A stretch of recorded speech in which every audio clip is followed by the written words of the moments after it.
Hold on, I gotta edit my stream title. I forgot. I added stage 3 to the one from last night because I had to make a new stream at one point early in stage 3. So allow me to amend that real quick if YouTube ever permits me the opportunity to do so.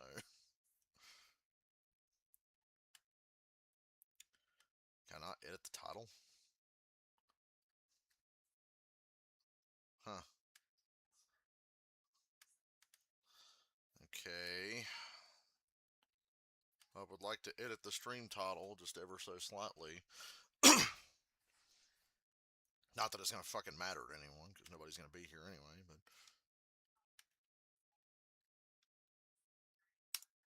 I knew I was forgetting something.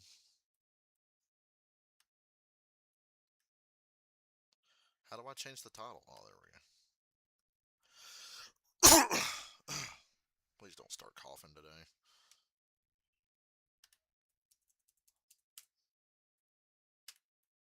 Save. Now, let me see if the change actually worked.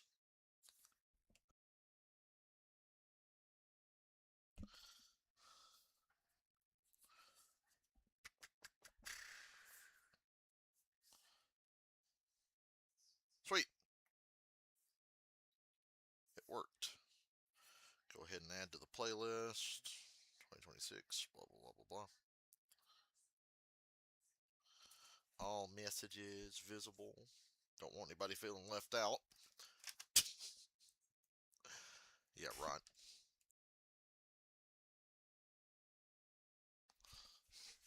It's a lovely day, I think. I enter this race full of optimism because it's a mile and a half and it's Kansas and it's fun. And I thought the O'Reilly Series race was pretty good, so.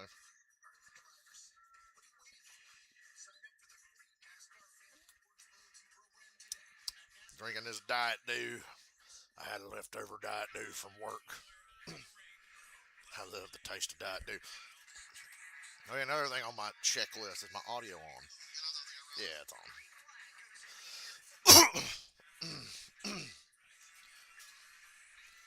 Don't do that trick. You better hang on something quick. I can't go that high anymore. I've been coughing too much lately.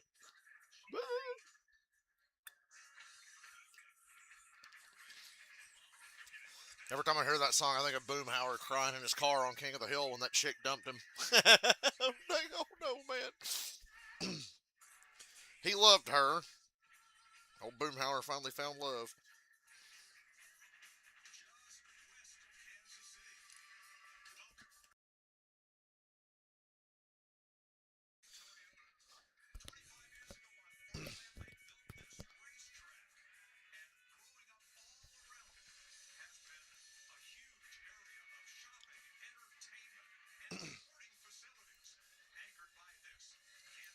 The crowd for this race looks better than last year's spring Kansas race crowd. I will say that already.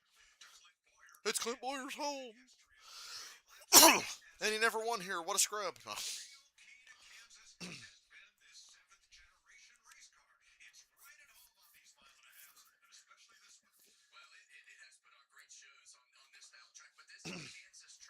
We still got Chicagoland to look forward to this season as well.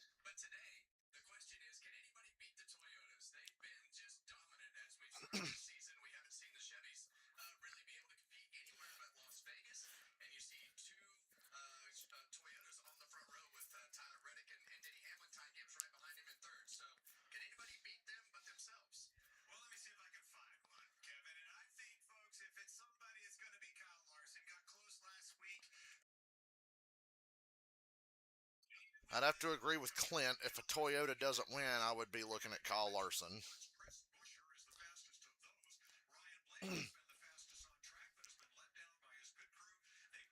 They've made some pit crew changes on the 12 after Bristol. Although it's worth noting, they did not lose Bristol because of their pit crew. Blaney was able to overcome that. They got beat on strategy at the end. A couple of cars stayed out. Larson did 2 tires, and there you go. So Blaney actually didn't lose Bristol because of the pit crew. It was just strategy at the end, sadly.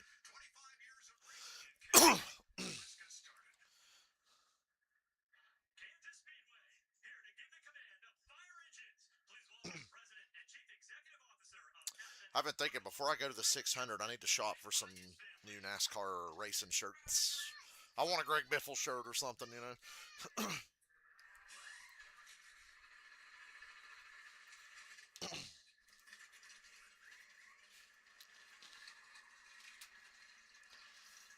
I'd love to be at this race. They said it's like low 70s and breezy.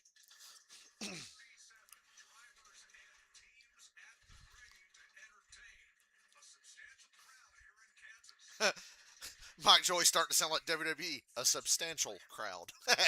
We don't want to say the number, but substantial. I'll be right back. Let me go stretch my legs one more time before this starts.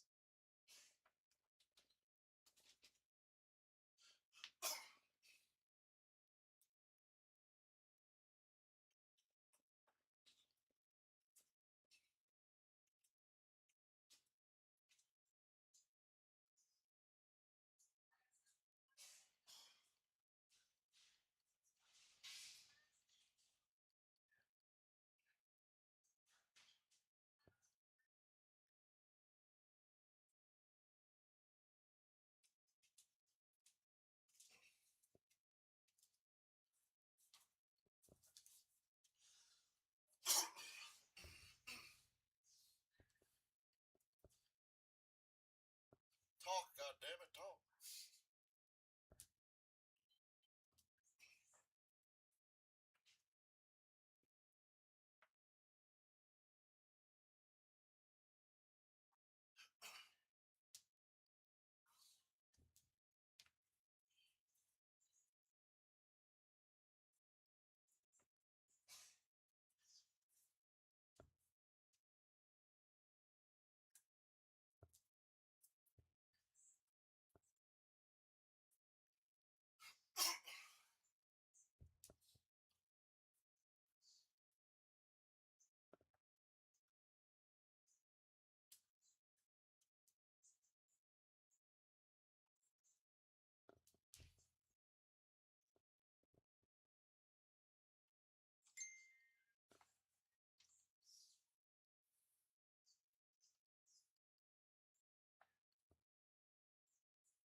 You know, Ty Gibbs got his first win last week. By the way, I was happy to be at that race. I thought the Bristol race last week was a pretty good race.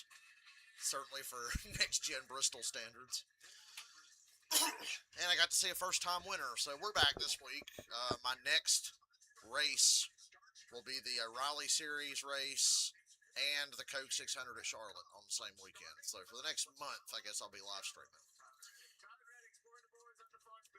But yeah, I guess the Charlotte race weekend, I'm planning on doing the Raleigh race and the 600.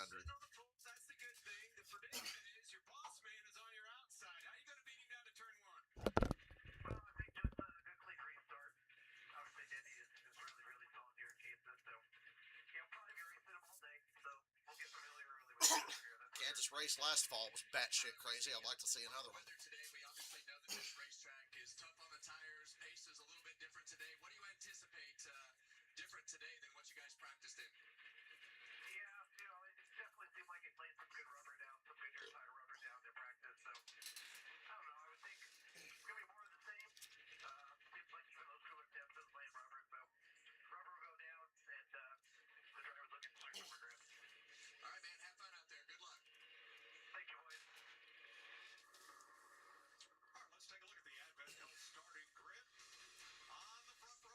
It's rigged for the Toyotas. It's total bullshit that Tyler Reddick would be able to win the pole at a track that he's already won at before. And Bubba Wallace and Kurt Busch have won at before in the same equipment. It's just, it's not real. It's not believable.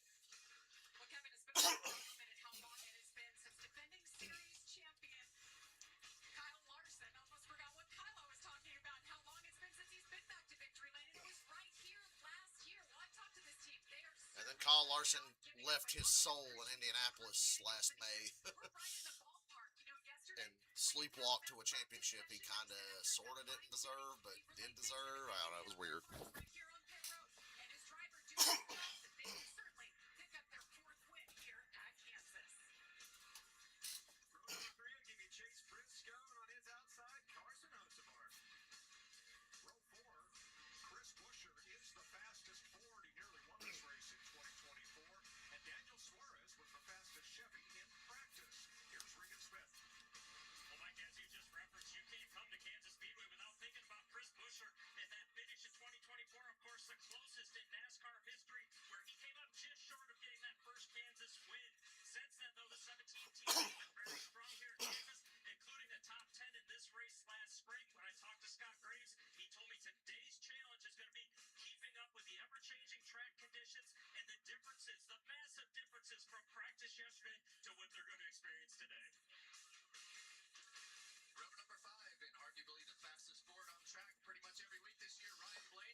Them RFK cars are sneaky.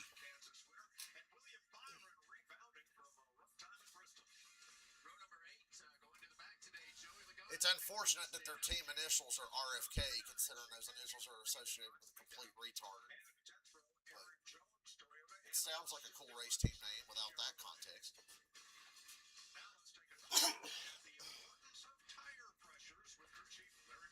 Tire pressure!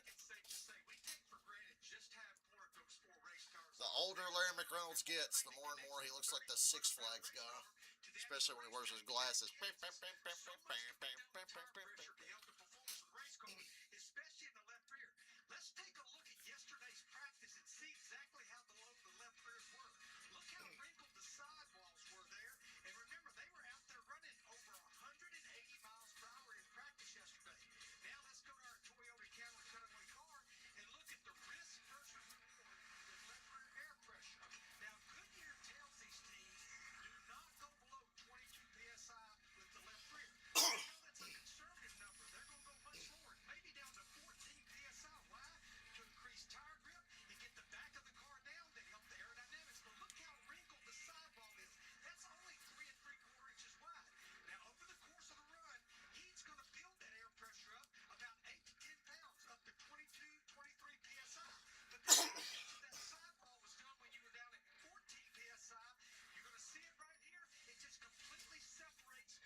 I'm actually excited for this race.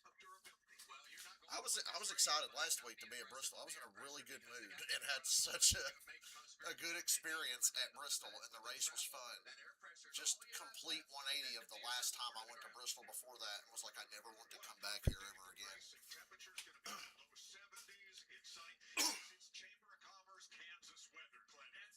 We're a quarter of the way through the season. I'm still riding all the positive momentum the sport has coming into this year off the playoff format dying a death, the lawsuit settling, and everything else. So I'm still happy.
Noah Gregson has to start at the rear where he's probably going to be running anyway. If he don't run there, he'll finish there. Okay. The race is actually on Fox today, so we shouldn't hear doom and gloom about ratings, right? I guarantee this race will have a higher rating than last year because this one's on Fox. Wonder why this one's on Fox. I know why it's starting early because the IndyCar race is later. And we're off. Last week's winner gets shuffled 4 wide there. Larson clears around the top, leaves them 3 wide behind him. Reddick and Hamlin drag race down the back.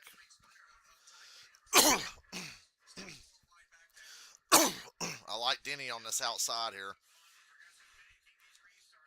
Old Dennis. Gonna lead lap 1 from the outside. Still not clear of the 45. Oh, they touch. From the last lap of last year's Kansas race to the first lap of this one. We got Denny Hamlin in one of his own cars making contact. Chase Briscoe slips into third in front of Larson.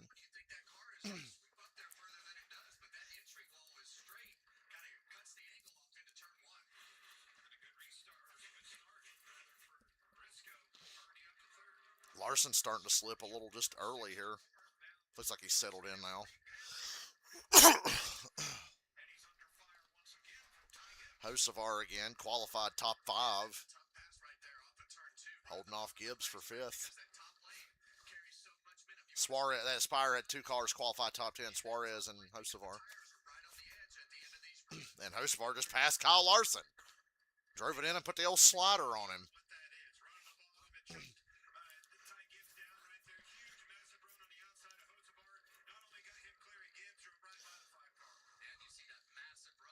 The track is pretty much perfect for this car. It's big enough and fast enough to get draft effects. There's 4 good lines in the corner to create racing, and here's Hamlin passing for the lead from the inside off a 2 down the back. Old Dennis is out front again.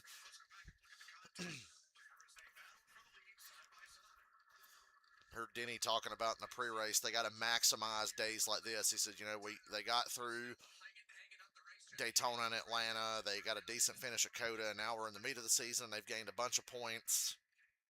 And you see a race like this, and he says, you just know it's a great opportunity.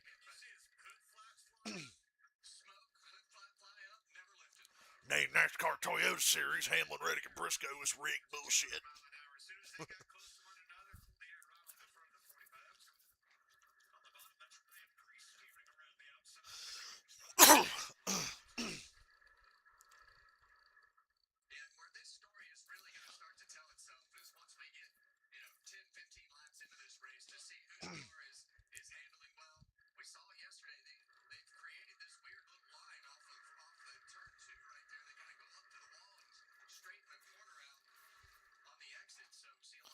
Buescher dropped out of the top 10 immediately.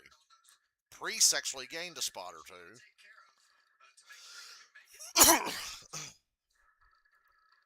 We're watching Austin Dillon and Kyle Busch right now, where we were. Now they're zooming in on Allmendinger. Allmendinger, low-key, had a really good run at Bristol last week that not a lot of people were talking about. For basically an independent team with no real support from any manufacturer, I think AJ did really good at Bristol.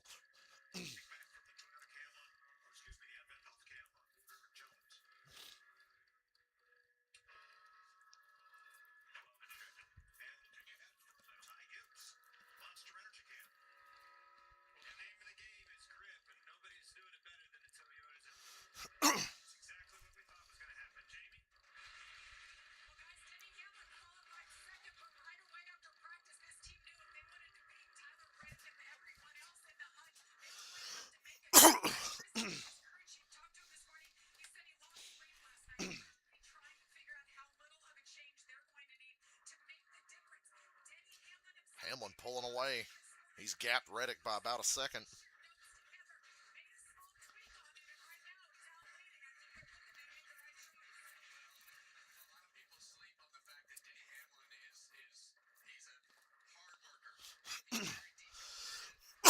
He works so hard.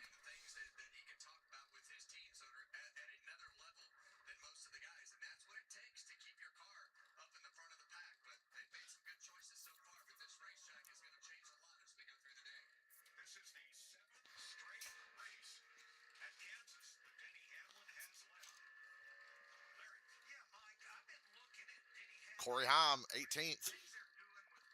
Don't forget, Corey Heim's in this race. There's 4 2311 cars today, not just 3. Although most times people forget there's even a third. Speaking of which, shout out to Riley Hurst for taking a top 5 car last week and finishing like 30th with it. Only Riley could pull that off the way he did last Sunday at Bristol. It's really quite the thing to see in person.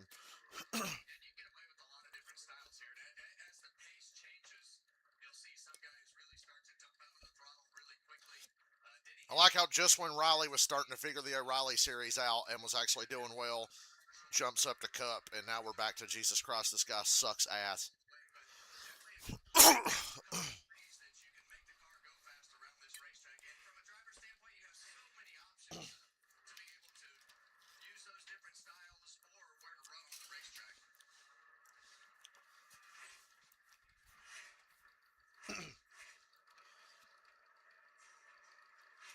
Reddick running second as the fastest lap of the race by like 4/10. That's kind of scary.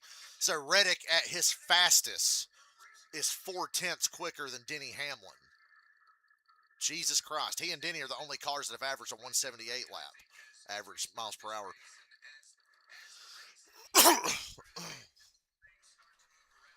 But Denny appears to be settling in with his long run pace.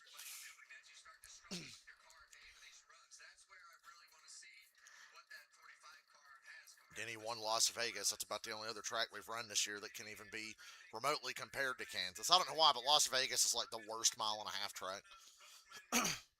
Just doesn't race as good as Chicago or Kansas or Homestead or Charlotte. I saw a picture of the Charlotte track surface recently and thought, God damn, that place is entering its prime, motherfucker.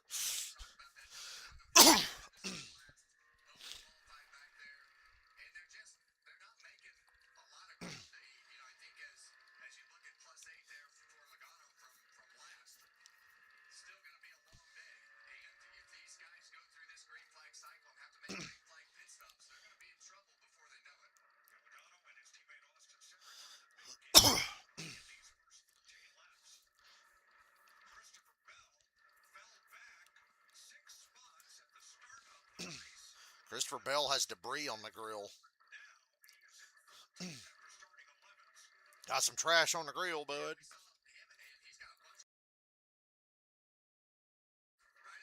Run it till it blows up. I don't care. Zoom it in, Fox.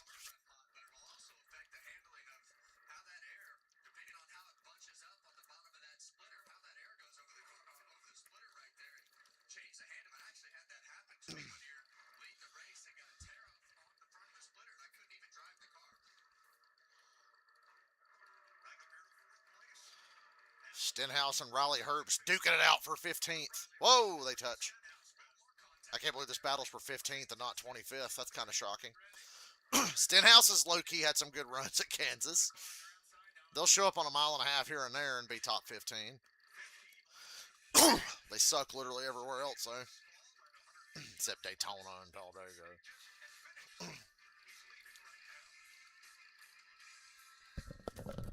Earnhardt.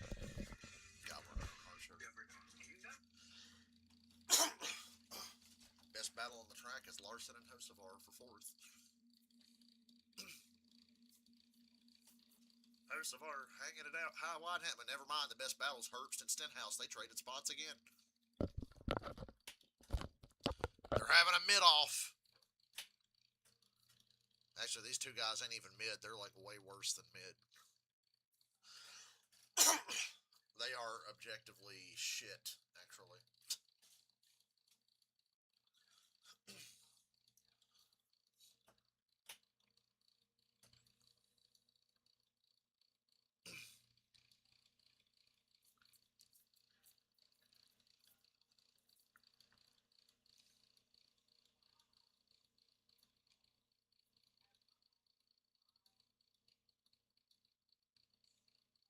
Hey, it's WrestleMania Sunday. I won't have to fucking stream during it tonight. That's a relief. Because this race is on nice and early.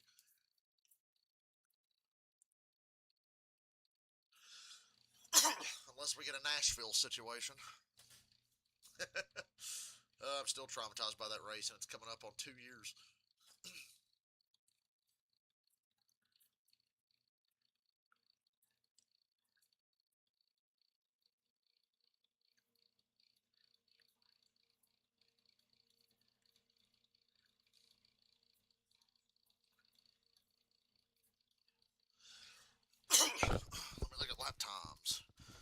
best lap for the leader is a 30.3. He just ran a 31.4. So that's already well over a second of fall off. And we're not even halfway through a fuel run, which they'll never go to a fuel run here. They'll probably go about 15 more laps tops before everybody starts pitting.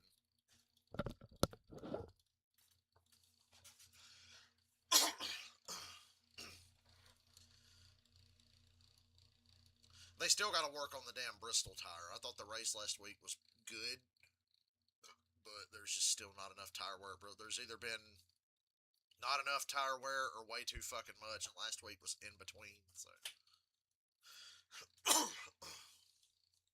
I hope they keep working on the Bristol tire now that they've settled into we're going to run low downforce, high horsepower there.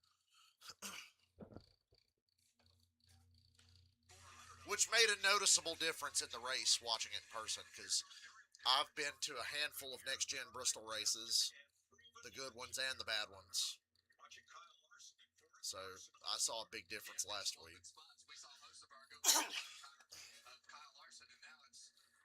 Larson finally got away from Hocevar for fourth. Windy day here in Kansas, wind, isn't it? Winds from kind of different directions depending on where you are. Here's the 19th radio.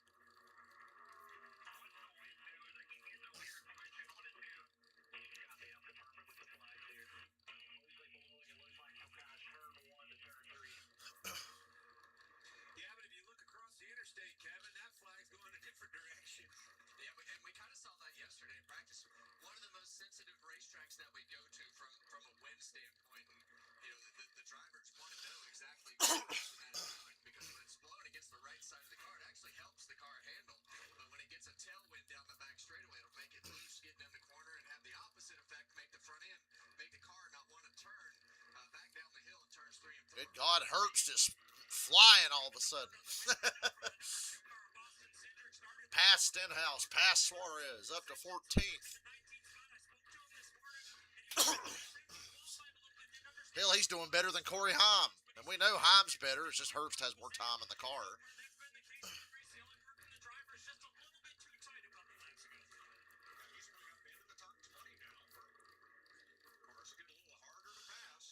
I'm impressed with Cindric's speed. Joey Logano's running 26, but Cindric is the biggest mover of the race. Like, what the fuck? Did the 22 really just miss it again, like Darlington? That's when one of those tires start to get down close to the cords. Sounded like a downshift right there. Did Keselowski downshift on a mile and a half? They supply engineering data to aerospace, transportation, building contractors. For example, we're going to build this bridge. How much do you need? They know. Shout out to Trimble getting a plug here. Keselowski's having a underrated season. They're kind of struggling today where they're at right now, but I think there's hope for him given his two of his teammates are in the top 10. So I don't think Brad's far off from being right there with him, even though he's 17th right now.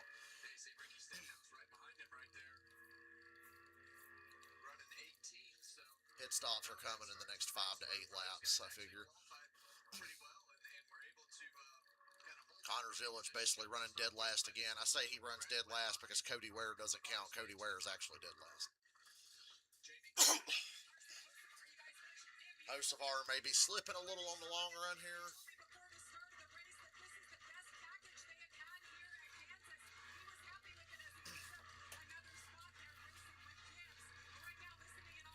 Ty Gibbs, top 5.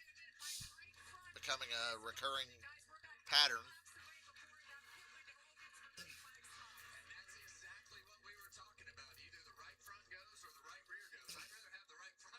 I'd rather have the right front go as well. That. Then again, I don't know. I hate a tight car, so.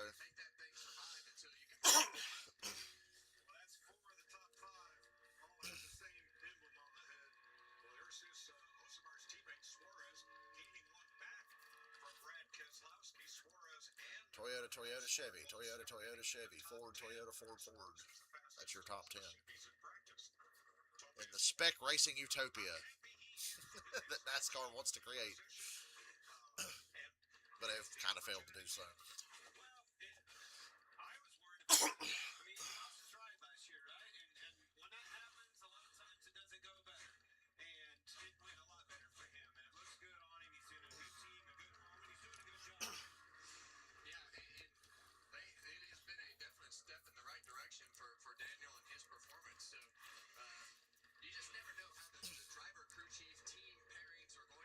see the Spire car struggling a little bit late in the run on tires because Suarez dropped from 12th to 16th. He was top 10, then fell to 12th. Now he's going to fall out of the top 20 if he's not careful, if he don't hit pit road soon. Hocevar lost a couple spots.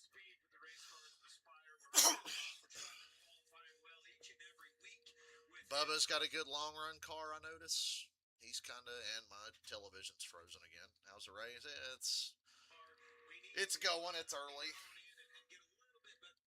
This has been one of the best tracks in NASCAR consistently over the last 4 years, so I have high hopes for this one. It's kind of funny. I ran my NASCAR 25 career mode at the same racetrack this morning, so I did a handful of races in my career mode, but one of them was the Kansas race that they're doing today.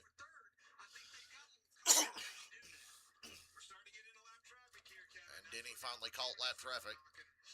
Excuse me. That's when you find out whose cars are actually handling good up front when these leaders start to get into lap traffic. And you gotta have Cars will start pitting anytime now. to run the middle of the racetrack. The next race I go to is Charlotte, May 23rd and May 24th. I'll be there 2 days in a row for the Rally Series race and then the Coke 600 on Memorial Day. Charlotte, closest track to my house. So a nice, easy ride. You know, it's kind of funny going to Atlanta, which is about 4 hours away. Darlington's 3, Bristol's 2. To have a race less than an hour and 20 minutes from your house is kind of nice. I live central to a lot of racetracks. And here you go. First car's on pit road at lap 34. This is very early. See, pitting early sounds good until you realize you've got to go 45 laps, 46 laps after this. I'd rather get right to halfway and just split it. But if you're really struggling or want to pick up time, yeah, take the chance, pit early. But the fall off later will hurt you at the end of the run, and I think this stage has a strong chance of going green.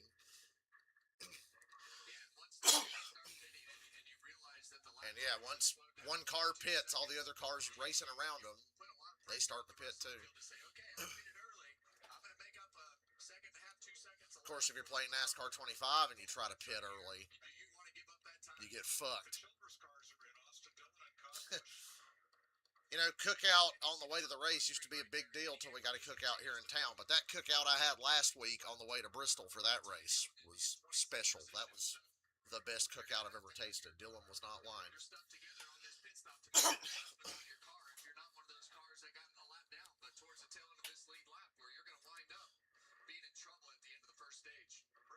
One of these days I'll drag you to a race when the opportunity presents itself.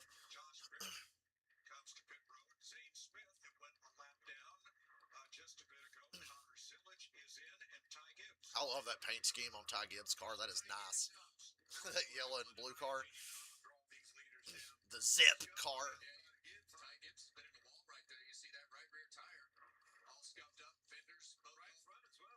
Denny Hamlin running still. He's still not pitting. He's got Ross Chastain is the last car on the lead lap. Well, actually, Noah Gragson is, but he's racing with Ross Chastain. Who's not having a great year. Larson's on pit road. He's from the top. Larson's the first car from the top 5 to pit.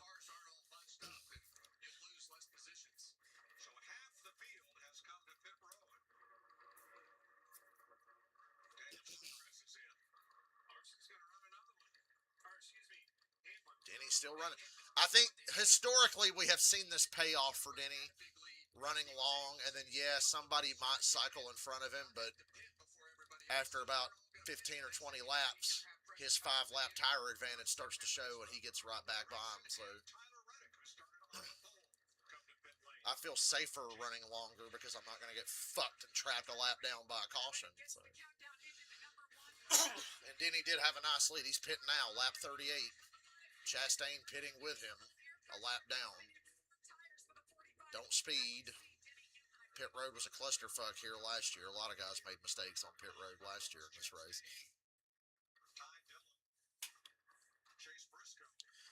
You got me all excited. I might have to have cookout during the middle of this race now that you got me thinking about it. I think one of them, yesterday I had a banana pudding milkshake. I think we're going back to the orange push pop shake today if we get cookout.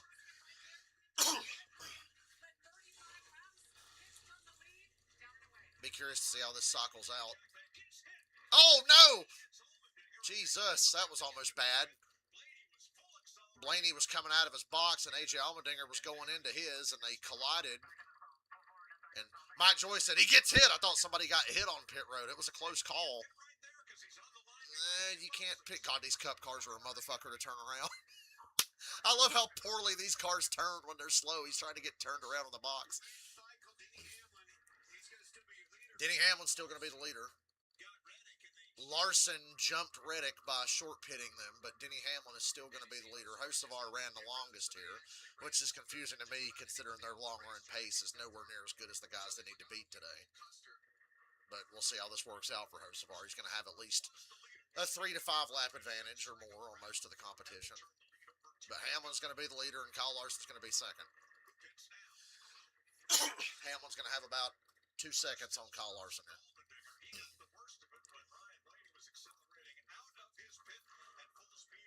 We're still lean, mean, and green, despite the accident on pit road. That's in the driver's blind spot, trying to get out of his pits.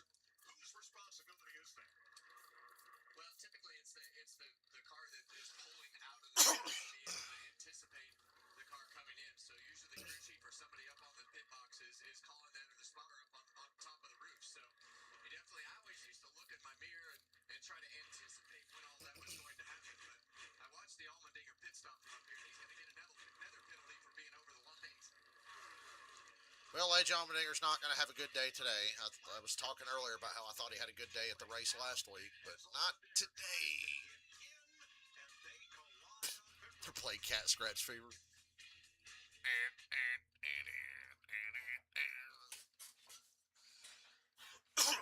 When he had COVID, and after he was saying, oh, COVID ain't no big deal, and he got COVID and it nearly killed him, I said, you've got bat scratch fever.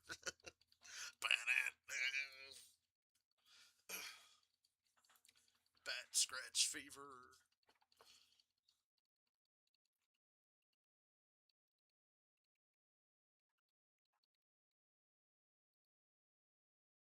That is a badass riff and a badass song.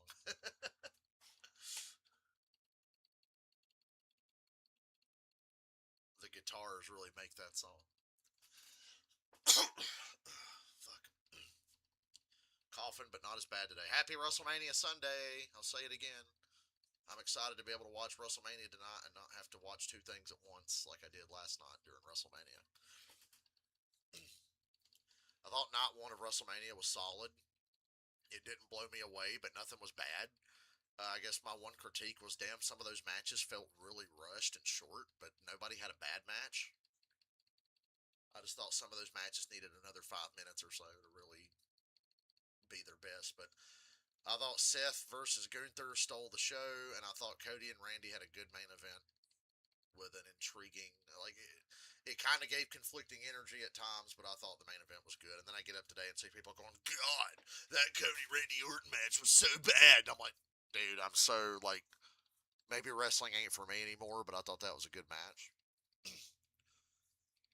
I guess I'm just getting to the age where I'm not the target audience for professional wrestling. Because I don't know how you could watch that match last night and think it wasn't good. Like I said, I'm not saying it's like, oh my God, a 5-star classic, but I thought Cody versus Randy was a really good match. I just give the slight edge to Gunther and Seth Rollins for having a better one. We'll see about tonight. I think tonight is awesome.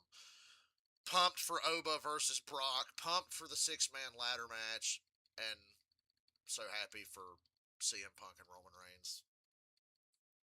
So that's 3 big matches. 3, like all the matches. There's not the only bad match tonight is probably Jade Cargill's match with Rhea Ripley. But at least, I mean, hey, it's Rhea and Jade. The match might suck, but they'll look good doing it.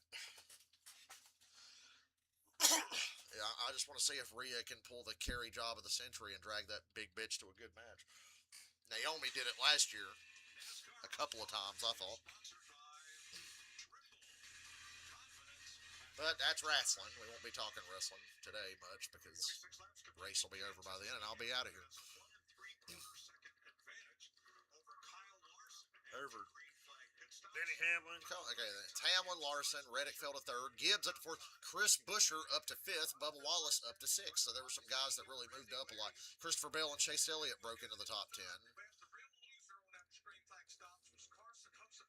Hocevar ran 5 laps longer than anybody and dropped to 18th, and then I don't think they had a good pit stop either.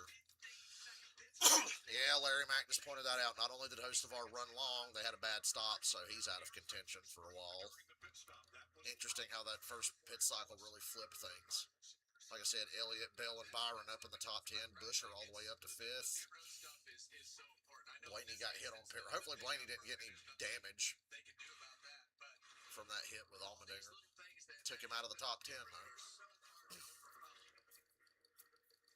So there is the pit cycle with the running order on the left and where they were when they pitted before the pit cycle began. On the right, Chris Buescher, a big gainer, up 4 spots since then. William Byron up 4, as was Christopher Bell. The key will be, like for Buescher, he pitted early. We'll be able to see if that plays off longer in the run. I mean, that's the balance, the counterbalance, if you will. If you will. Get back and read Dusty Rhodes, if you will. Somehow, some way, getting into the pits is probably the easiest way, Kevin. Regan? Well, Clint, just to update Ryan Blaney, we saw that contact down pit road, checked with the team. They've got pictures of it, looked at it, told Ryan everything is fine from what we can see. And Ryan told him the car feels good to him as well in terms of the steering.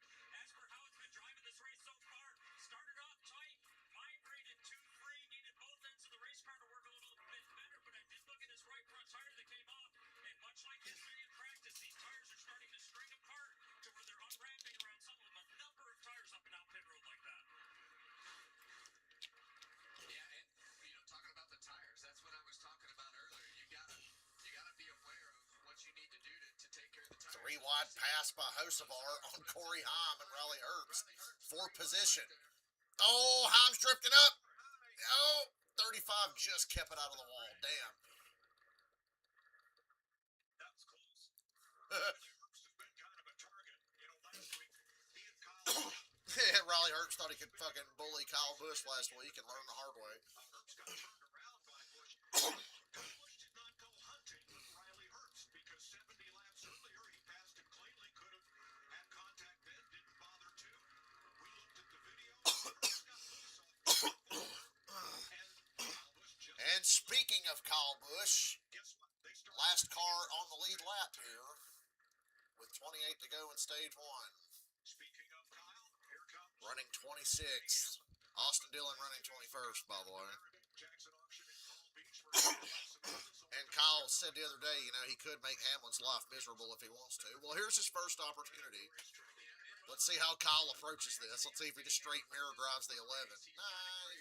Well, he took the high line, but Denny's moving around. For himself because of the fact of the things that he said on his podcast about Kyle Busch, if it was going to be a good tough pass, because that's what Kyle Busch said. He's like, Okay, Denny passes Kyle, no problem. I don't think Kyle really has the speed to fuck with him. Denny's car looks like it's going to be fast anywhere. I think he wants to run the outside, but fast enough to just pull down past Kyle, moving on. Talk about pulling words out of your pocket. That's ridiculous.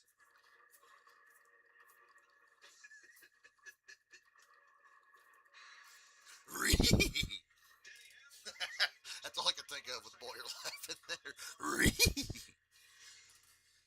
Who started from the pole and is now 4.5 seconds off the lead. That's the Toyota Racing Cam on board the pole sitter. That shows you how hard it is to pass. Reddick, obviously the fastest car this weekend on the pole, had to move down out of that outside groove and really choke down his speed. Now we're going to try to stay on the outside, but you see, if he did, well, he's going to move down to give us the opportunity to stay in that outside line. Very challenging to make passes here, Kevin. and we've seen a lot of people run that line that Zane Smith just ran. We saw it all night last night in the O'Reilly race. Where they Once again, congratulations to Taylor Gray. Second career win last night. Great call. They short pitted, cycled ahead of Sheldon Creed, and held him off. Won the race. I had to do 2 streams to cover that one because my internet flickered a couple of times.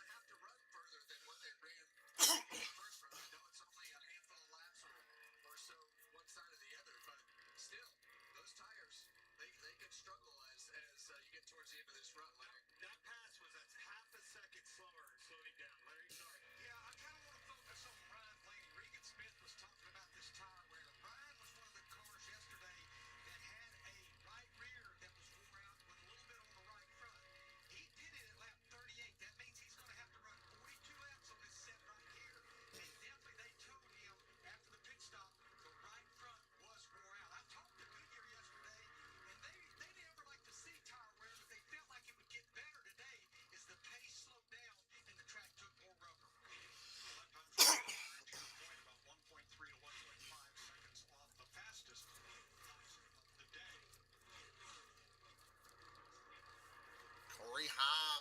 passing Ryan Priest for position.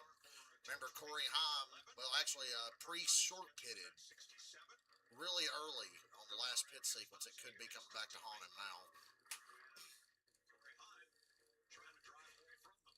Yeah, well, Corey Hine, we talk about how good all these Toyota cars are, and he was the very first car to go out in qualifying, so we expected him to go forward. He's been here and raced before, so it's not surprising to see him going towards the front of the pack.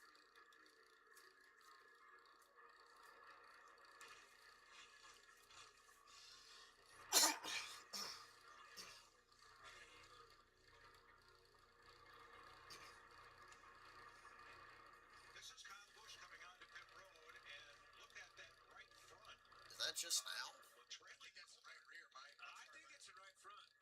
It's all the way down the side. It's all the way down. It's a lot of fabric hanging out of that tire, and that's not uncommon as these tires get worn out on the inside. They'll Some of that can be a setup thing. I know certain teams just can't get the setup right on how to maximize their tires. And I think that might be something that RCR struggles with. Jenny Hamlin is today's driver. They just have... They don't fire off great, but they're not fucking terrible. Like, they stay on the lead lap for a long time, and then the longer you run, they just get worse. First of which came in 2005. So they're really going to struggle on a day like today where we've been green for 62 laps. Denny Hamlin's won 5 Cup races since Kyle Larson, the second place driver, last went to victory lane.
And now we just count down the laps. 16 to go till the end of stage 1.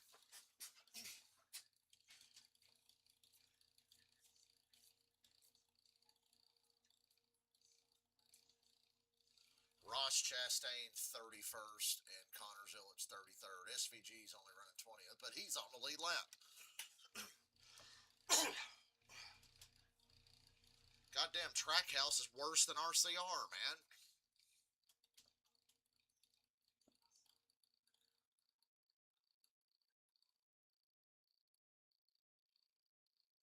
Trackhouse is literally worse than RCR. They're worse than fucking Colleague.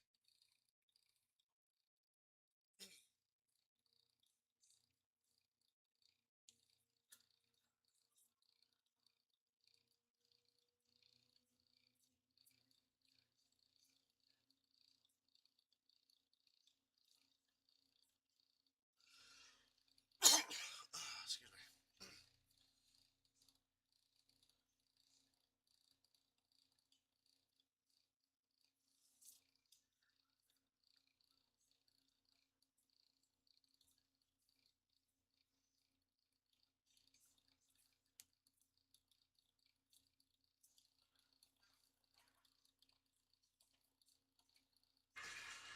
This summer, the biggest tournament on earth comes to America, and you'll see it all right here on Fox.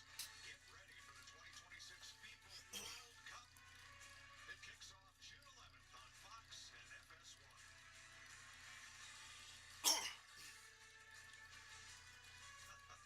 Mascots at Kansas. Can we show the race, please? They'll be on hand. Some of the games will be played here in Kansas City, and Kyle Busch has been on the radio. Remember, they had a tire issue. Ooh, Kyle Kyle Busch Radio. Listen up.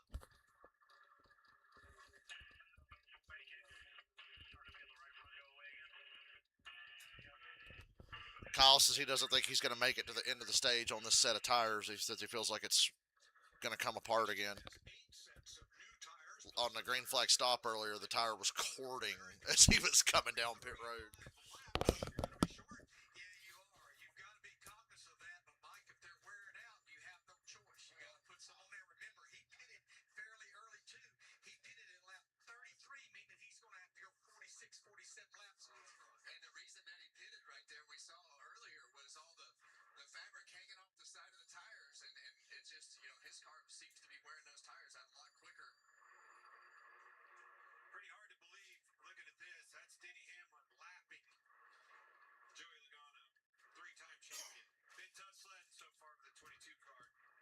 Hey guys, look, Joey Logano is the last car on the lead lap, and he's mirror driving the shit out of Denny Hamlin.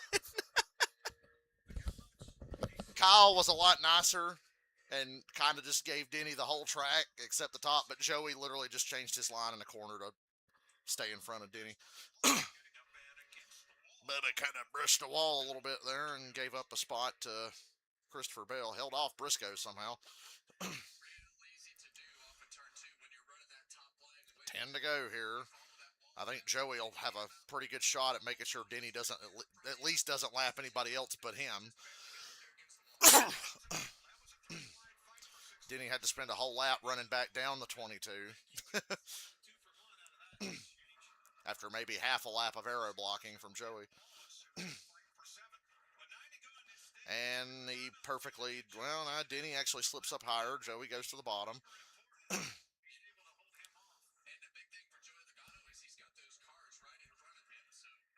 Ooh! Bubba almost tried to block Chase and wreck himself. Almost. At the last second, he pulled up. Denny dives underneath Joey Logano. Joey's loose off the corner. I thought that would help Denny get clear, but nope. Joey's going to side draft him and run him hard down the front stretch here. Joey knows how to make the most out of a crappy car. He's keeping SVG on the lead. SVG would be the next car. He's door-to-door with McDowell for 22nd. So I told you, Joey's got a real good shot at making sure Denny doesn't lap anybody else but him, at least. Joey's bored. He wants to see a battle for the stage win, so he's trying to hang on Denny's quarter. And at the very least, Joey's like, I'm getting the free pass. At the very least. Ooh, Denny, big dive in the corner. Going to clear up. Joey going to cross him over. Yep. Denny's not clear yet. Joey just turned right back underneath him. Denny just drove it in and tried to slide up, but gave up too much momentum. Here comes the 34. Denny's lead went from 3 seconds to 2, and now he's clear of Logano. Logano had a moment there in 4. He's a little loose in 4, and I think that's where Joey's getting beat the most. 6 to go.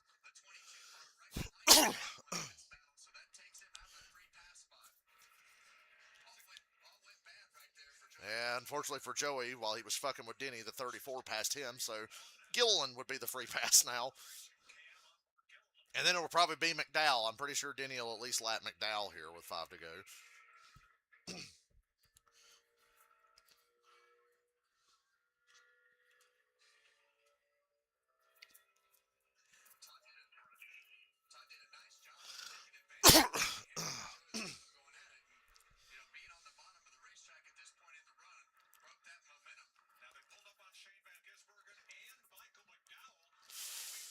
Ooh, this battle with McDowell and SVG. The race has run green long enough to where we're in some hectic-ass lap traffic. SVG's been lapped now.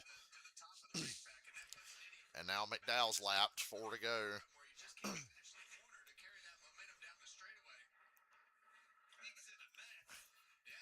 Well, this is at least going to make sure Joey doesn't get the free pass, so I'm all for it.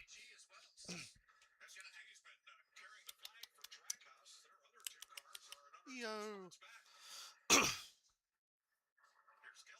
McDowell somehow cleared Hamlin. Stay on the lead lap for the moment. Stenhouse is next. Larson's not gaining anymore on them, so Oh, the 71 wanted to block the 11, but he didn't. 3 to go. How's the 34 so damn fast all of a sudden? Like, Gilliland looks like he's as fast as Denny, but he's a lap down somehow. Yeah, it is. And I felt like maybe those guys that pitted early, they would pay the price late in this run. But so far, they've not, Clint. But that could change as we get into these longer stages. Pit road will close this time with 2 to go. Denny has survived the chaos of all the lap traffic. Austin Dillon's now the last car on the lead lap with 2 to go.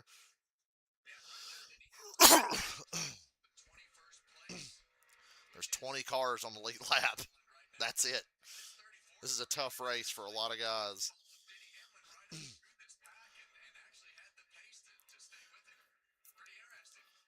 Yeah, I'm confused as how the 34 got lapped, but somehow can run with Hamlin while they motor away from all the other lap cars.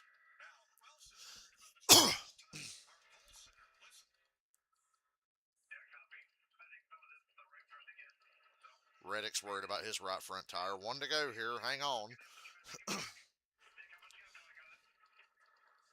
lap, stage one. Yeah, that's exactly what you're talking about. Sometimes you just get in a spot where you got to slow down and manage that tire. But this guy right here, Pretty good indication, too. It's not just saddle in. You start I was at the spring Bristol race where the tires were turning into fucking ricotta cheese, melting and shredding everywhere, and Denny won that race. Look, Denny let the 34 have his lap. Denny let Todd Gilliland have his lap back. That was a gift. Harvick's right. You could see it. I don't know. Denny at 34 looked pretty fast. I'd have kept his ass a lap down. Now it's Stenhouse will get the free pass. Maybe he was helping his buddy. He gave the 34 his lap back and made sure Stenhouse gets the free pass.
Nobody asked.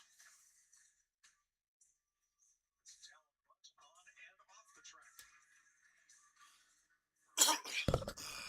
Excuse me. I had just told you, Larry, that Busher, that strategy did good. We know that he pitted early, but he lost, went from 8th to 12th on the last lap. Wonder if that was tire trouble. Well, I think we got some radio that can tell us that.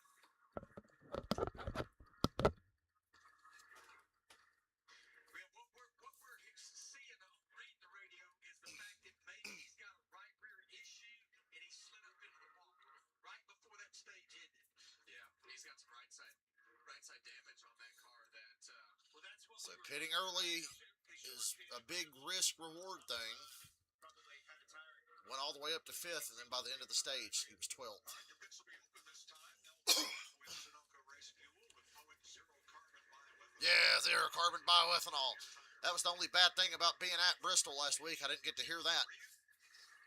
Like the 20 car, Christopher Bell comes to the number. And Bristol was so damn loud, if he'd have been standing next to me, I wouldn't have heard it. Focus on nothing but a good pit stop because he is pleased with the car, so the balance is good. It feels really nice. The 9 car, Chase Elliott, felt like he hurt the right rear tire too much in that last run. Car was balanced good, but he hurt the right rear. Jamie? Kyle Larson's at the back end. A little damage. He got slick at the end. He actually hit the wall off of 2. They're going to make a right rear air pressure adjustment to help that grip. Meanwhile, the opponent of Demi Hamlin. Ooh, the battle off pit road. Typesetter off Hamlin. major for the 11. Thought he was going to get held up by the 60 crew, maybe, but no, Hamlin's still the leader. Hamlin, Larson, 3 wide for 3rd, goes to Reddick, then Elliott, Bell 5th, Gibbs 6th, Briscoe 7th, Bubba 8th, Busher back up to 9th, Byron 10th. So it could be worse for Busher. They gain spots on pit road. Gee, I don't see Ron Blaney's name in that top 10, so Team manager and an 500 winning engine builder. He headed up IMSA GTO road racing for Roush and Ford, and it was in the same role for Oldsmobile. Then became a key figure in bringing Toyota to NASCAR. He retired as president and general manager for Toyota Racing Development. Lee White passed recently, age 78. Bipolar 1 can overwhelm your mind. Sometimes depressive lows.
here he comes to wreck the day.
Try to get in front of Hamlin. Here's your chance. Probably the only chance you'll get for the next 75 laps or so.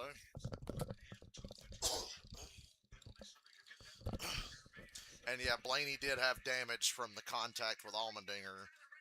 Pitted an extra time here to work on that under this lengthy stage yellow. So the pit road problems continue, but for a different reason this week. And wow, Tyler Reddick's fucking tire looks terrible.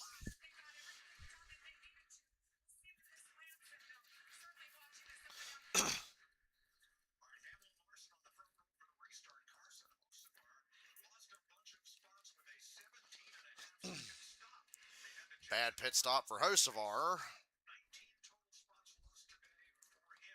Not a good day on pit road for the 77 or the 12. Or the 67.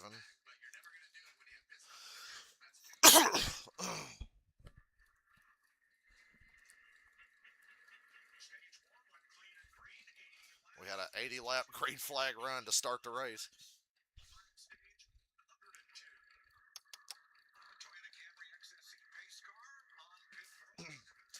Hamlin, Larson, Reddick, and Elliott. Gibbs and Bell in the third row.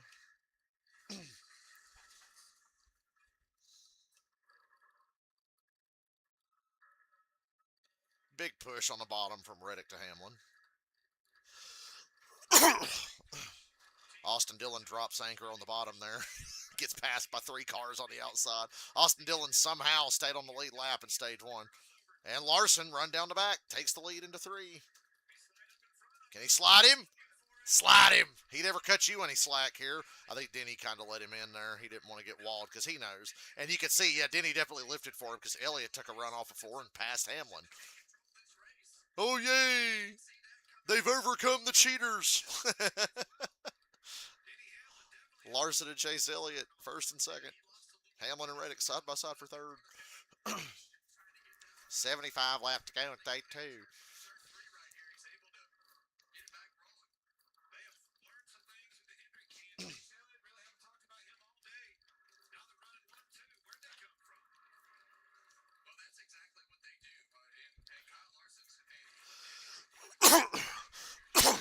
Excuse me. Corey Heim finished 10th in stage 1. I didn't even realize that until just now.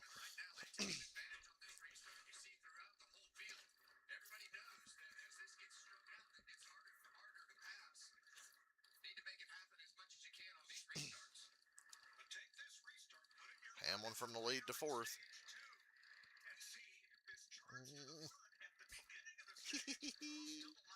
EO. I get you, EO. Oh! About to knock my damn computer off the fucking table. Hopefully my stream's still on.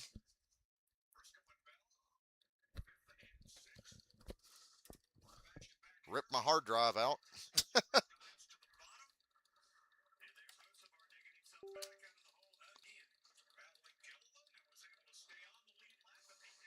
Hopefully it still works. Yeah, it works. Not the first time she's tried to break my damn computer, believe it or not.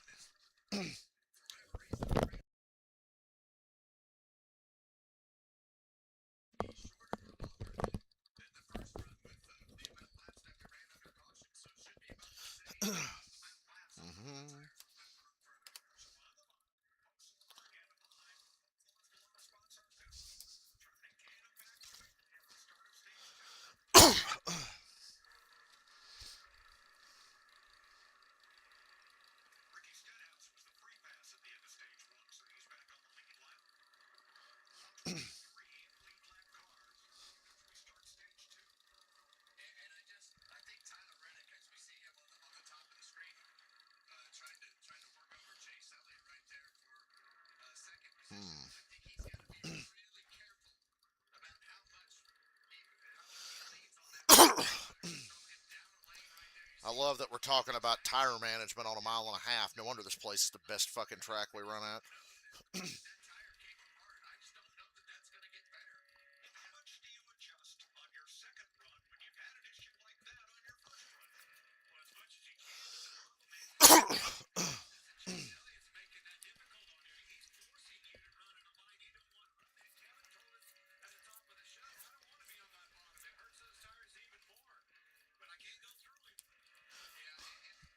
How did Larson and Elliott pass Reddick and Hamlin? I've been told that the Toyotas have more horsepower.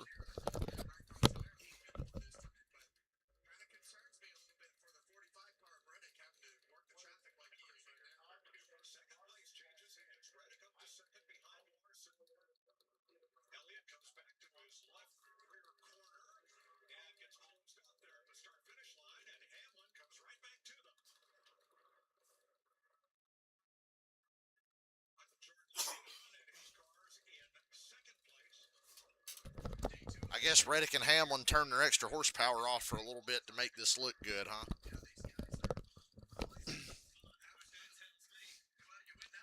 So Reddick got by Chase. Here comes Hamlin.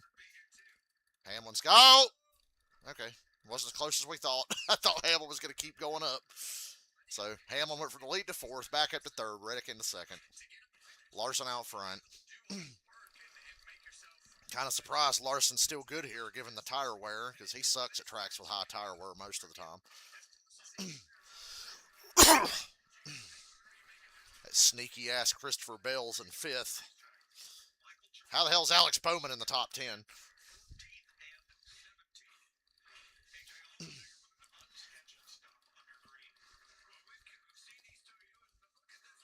Alex Bowman's ninth. I don't even know how he's on the lead lap.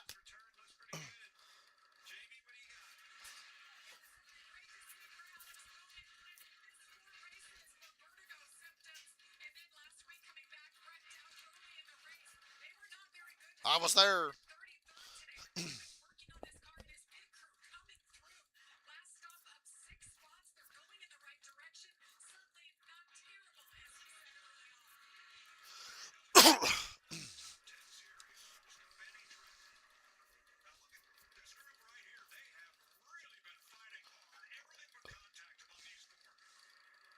Gilliland has a car, I think, capable of getting the top 10 today. I saw that at the end of stage one when he was somehow lapped down, but like racing with Denny Hamlin. It's like they fell behind early, but made a change and figured it out. That is not for the lead, Mike.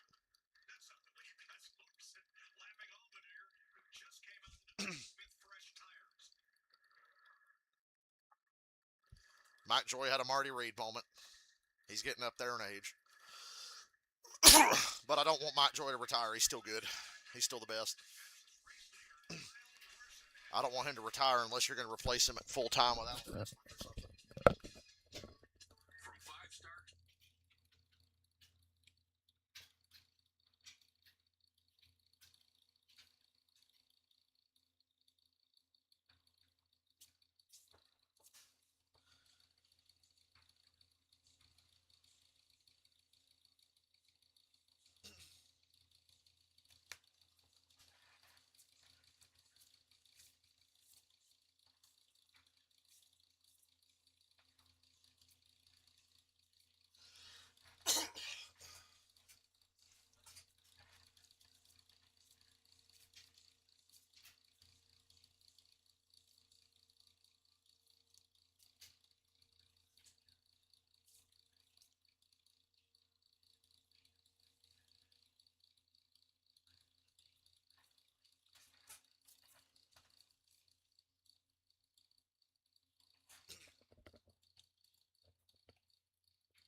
Bowman just passed one of them cheating Toyotas.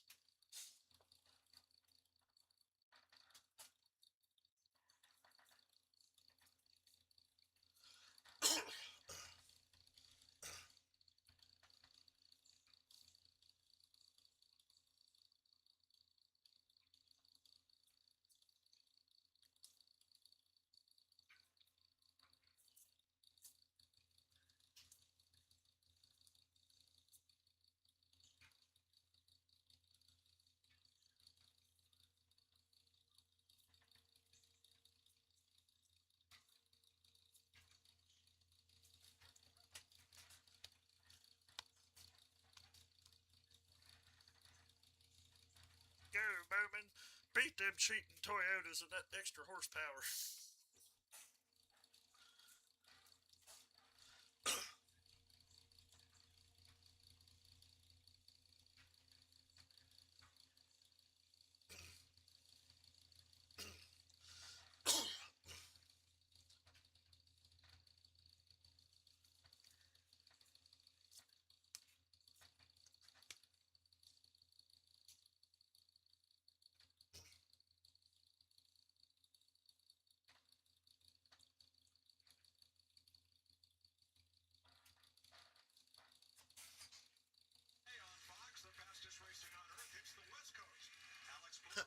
racing that Fox cares about promoting for some reason. IndyCar coming up next at Long Beach. Felix Rosenqvist starts from the pole. Only on Once we get this boring old NASCAR out of the way. his fastest lap here during stage 2. His fastest lap of the race after stopping outside pole in his Hendrick Chevrolet Camaro. Tyler Reddick 0.6 of a second back. Denny Hamlin, Chase Elliott, Christopher Bell, Alex Bowman up into the top 10. Chris Buescher, the first 4, as he's been most of the weekend.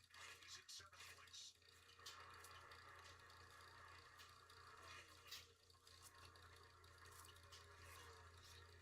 107 laps complete. 22 cars still running on the lap of a Sunday 5-start breakout.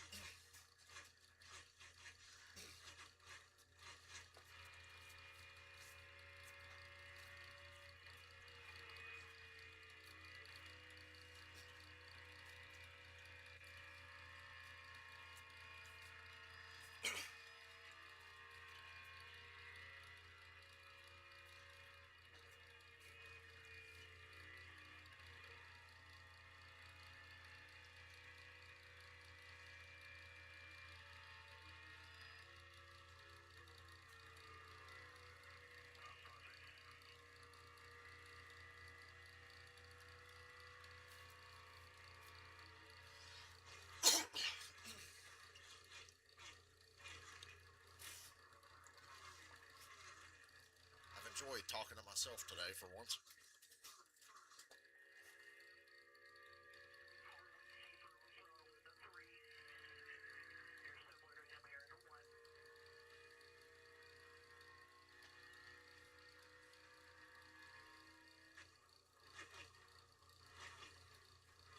I see debris on the backstretch.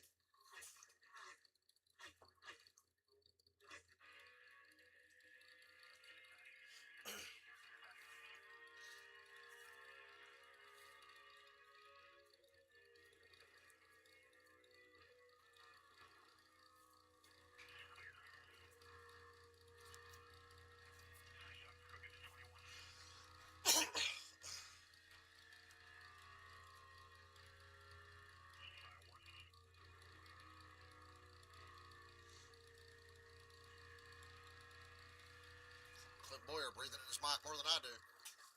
I usually do it because I'm not paying attention. Shots from his two McCann as he passed Noah Gragson. They are running one lap down for 26th. Kyle Busch is now in the free pass position in 23rd. First car one lap down. Let's check the break. Second car, Daniel Suarez on the screen right there. We just had Crank It Up. We heard all those teams on the radios, but one car that had to change a radio on the last pit stop, Daniel Suarez, thought they got it fixed, but take a listen to this.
racetrack right there. So from a driver's perspective, you start hunting around. Okay, right's on the seam. Okay, left's on the seam. Split the seams on the entry to the corner, slide up into the lane.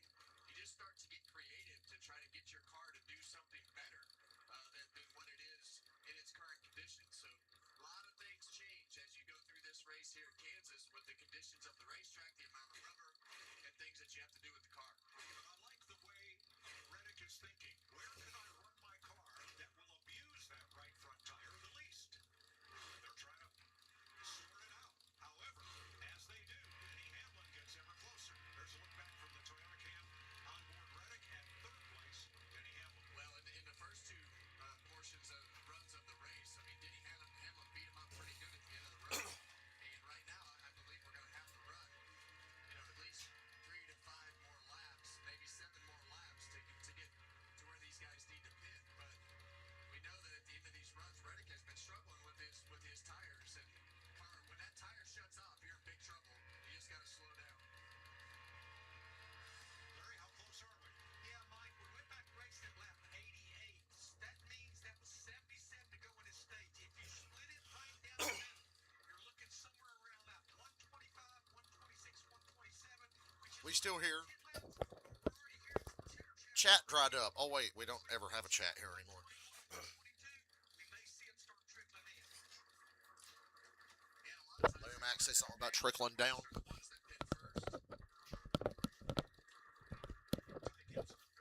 Ty Gibbs, the first to pit. The pit cycle for He kind of fell off a little bit this run. Not just a little bit. He was kind of way off from where he was earlier.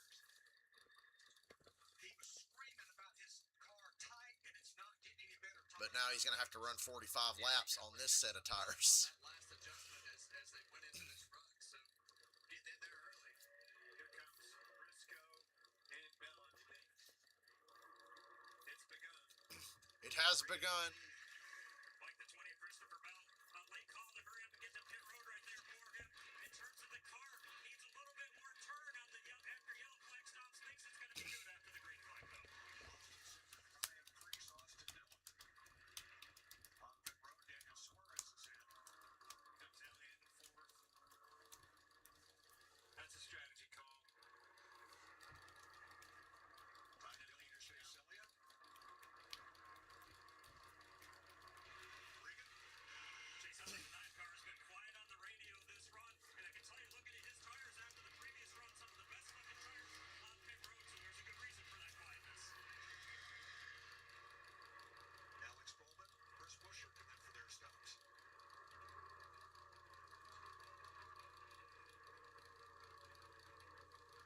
Not that many takers in the first couple of laps of this cycle. So Yeah, I don't want to have to run 45 laps on a set of tires either. I'll run a few longer here. Yeah, and I think a lot of that depends on like I said, the handling of your race car. If you've given up positions, but you felt like your race car was pretty good the run before on the long run, you can take that chance and jump a few guys that you are around. So a lot of scenarios of where you need to be, but I think a lot of these guys might be a little gun shy because of the tire wear, not wanting to pit too early to put themselves in a position where that tire could come apart if we run green all the way to the end of the Well, at least the Facebook boomers are going to be happy. Kyle Larson's leading. They don't care how dull the race is when somebody they like is leading.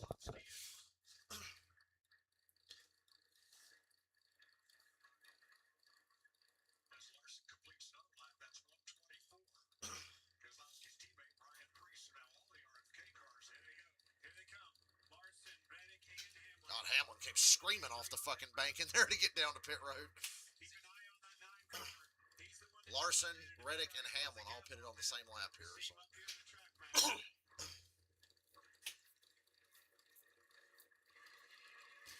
Jamie? Larson hit from the lead after making 35 laps. He did have Gordon on the right front after that last stop, and the air pressure adjustment in Gordon's tires here. Denny Hamlin on the bottom, Tyler Reddick as well. Air pressure adjustment for Denny Hamlin. We'll take a look at the tire wear too, guys. Hamlin's going to beat Reddick out. Slow stop for Reddick. Slow stop for Reddick, noticeably slower than the 11. Some of that was coming from the pit road. Denny Hamlin made up a bunch of time on Tyler Reddick. You see the leaders taking off, and you'll see on the track map the 9 coming in. He's going to get the 11 Chase Elliott's going to cycle back through into second. Big call by Alan Gustafson. Great call. Track position for the 9. Let's see if it'll hold on the backside of this run. Got a little gift with Reddick having trouble too. Yeah, Reddick lost a ton of ground on that pit stop. Got beat getting to pit road, and then he got beat. Pit crew got beat on pit road by Denny Hamlin. So Carson Hocevar takes over the lead from Gilliland and Blaney. that 9 car, another 9.00 second pit stop. yeah, they've been good all year. They've been consistent, they've been fast, and it paid off for him today. And the addition of the strategy call to pit him a little early. Yeah, now on the opposite side with Tyler Reddick, I mean, he had a 12-second pit stop. So either they had a bad stop or they were making some adjustments to get that car better.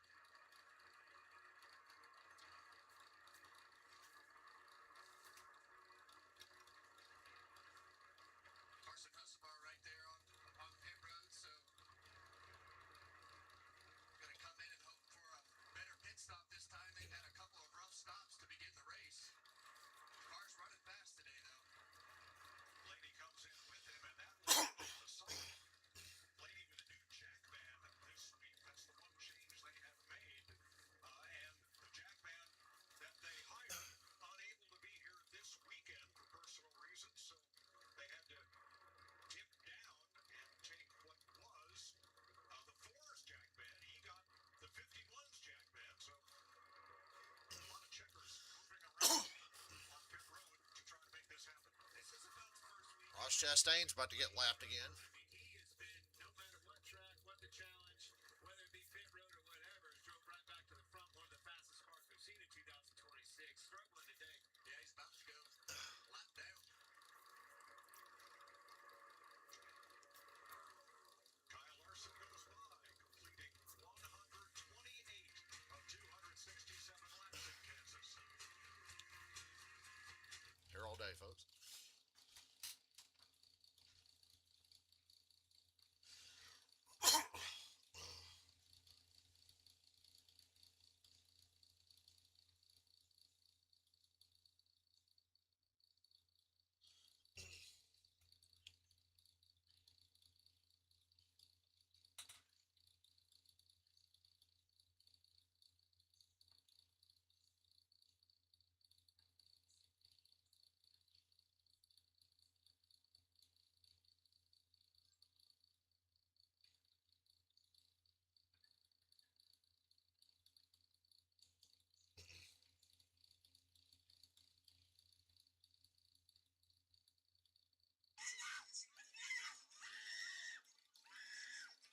Me and him got really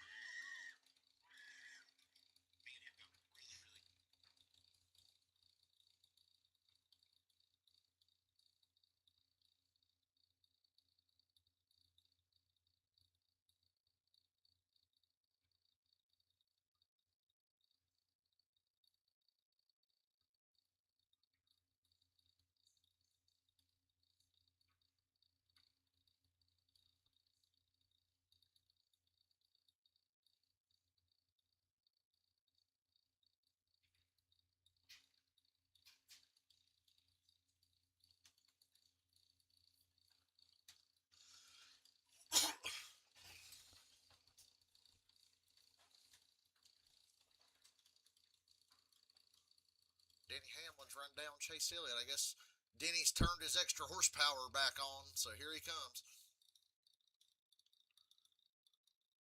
But Kyle Larson's so good, that extra horsepower ain't going to help Denny none at the end of this stage.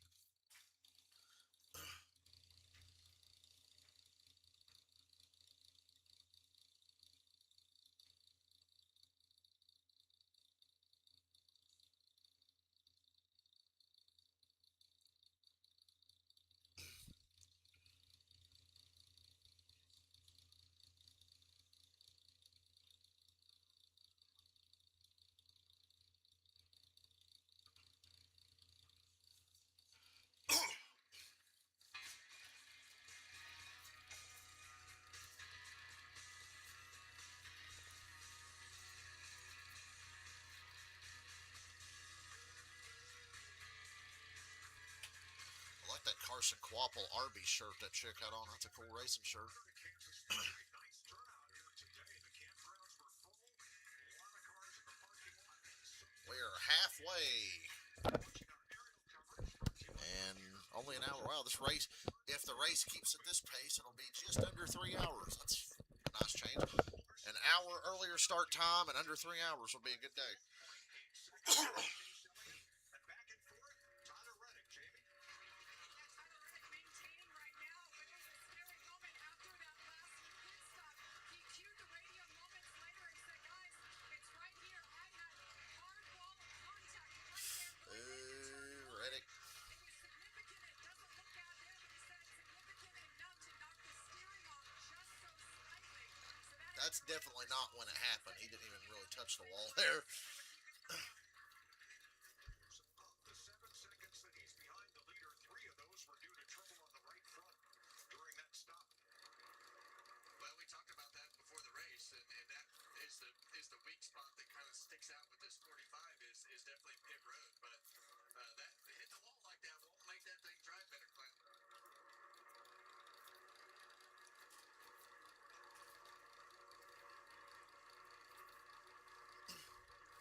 Larson up front, Hamlin, Elliott, there's Reddick in 4th.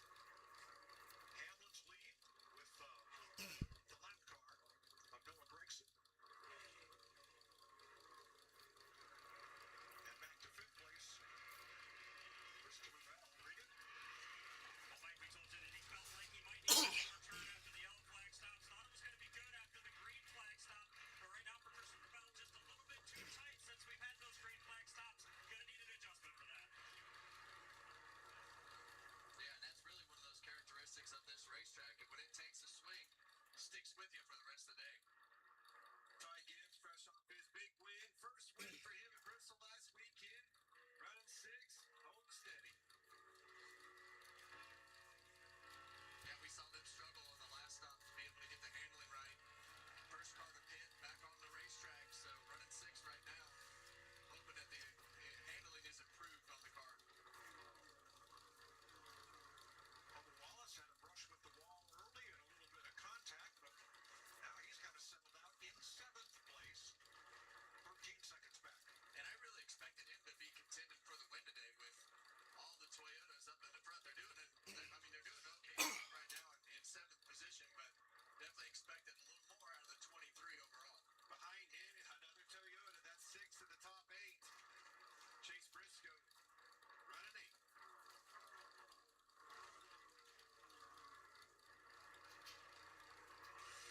Even the announcers have nothing to talk about right now. Brad Keselowski in 9th, Regan. Like, it's been a nice move through the field for Brad Keselowski right now. Running 9th, as you just said, and a little bit too on the tight side for that car. But Crew Chief Jeremy Mullins told me before the race started, our strength is going to be the long runs. We feel like the longer the runs, the better that we can be. And that's exactly what's been going on for Brad so far today.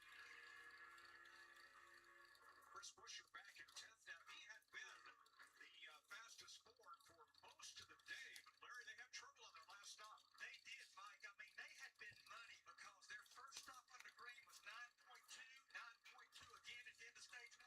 But that last green flag pit stop at lap 125, 12.7, that got him behind right there. Well, he's lucky he's not further behind this guy right here. Alex Bowman has done a really nice job. I was concerned with him after starting 33rd to begin this race and didn't really make up much ground on the first run. But, man, since then, he's driven his way up to where he is currently in 11th spot, but doing a nice job for his first time on a mile and a half this year. Needs one more spot because this has been his best track for top 10s. Austin Cindric also started out back after a rough day in qualifying yesterday, but raced his way up into the top 20. And now, after restarting 16th, he's up to 12th. He got Hosevar starting 6th in the race. Boy, he's had trouble on pit road today. He moves up, started up, had trouble, come back up to the front, had more trouble. Trying to dig back out of that hole right now. Hosevar is a yo-yo today. Cindric behind him. Another car that started way back in 34th. Marched up through the field quite nicely. And Riley Herbst had a rough day there at Bristol.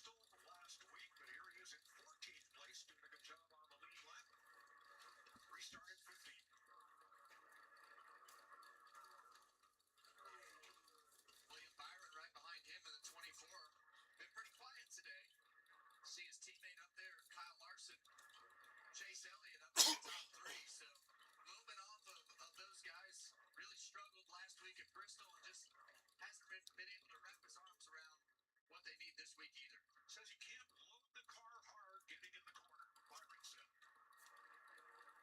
Jamie? Corey, I'm behind him. Started the day 24th, broke his way up to 12, and he slid through his speed bumps on the last round of softs practice, drifting his way forward. You know, Corey Hines spends about every Austin day Dillon's still on the lead lap. helping out Crazy. his team, and he gets a lot of credit for that. But I asked him, what about real life when you get to get in one of these cars? He said, the things that give me anxiety are restarts and pit stops. Those are things I can't necessarily practice in the simulator. So getting some reps here in just his 9th start ever. He will be back in the car though in 2 weeks at Texas. Thanks, Jamie. Now, Austin Dillon overcame being off the lead lap early in the race, drifted back, but now he's back on the lead lap and running in 17th, best of the RCR cars. Toys for Tots out there this week. Todd Gilliland, we mentioned, got back on the lead lap, or stayed on the lead lap at the end of stage 1. Ryan Preece completes the RFK trio. He's had a lead lap finish every race this year, one of only 3 drivers to do so. And the last That's at risk right now for Preece's lead lap streak. Kyle Larson's on the same straightaway as him. And that takes you through all of the 20 lead lap cars at lap 147. Kyle Larson out front.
Saw a post that really spoke to me. It said, "Future me is playing GTA 6 right now." Lucky guy.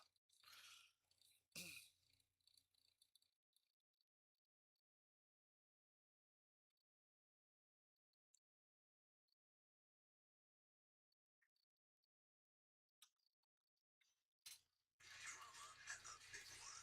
ARCA kicks off the season on Saturday with racing at 12:30 p.m. Eastern on FS1, followed by the O'Reilly Auto Parts Series racing at 4 p.m. Eastern on the CW. Then on Sunday, the Cup Series will hit the track at 3 p.m. Eastern on Fox.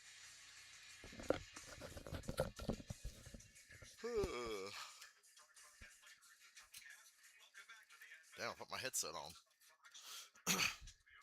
As if I'm going to talk much. Ran out of stuff to say halfway through stage 2 and nobody's here to talk, so.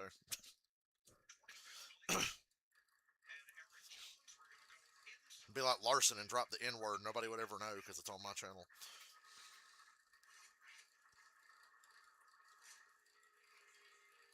Yeah, this is such a cool camera view right here on the spoiler. It gives you a great view. They get in certain sections of this racetrack.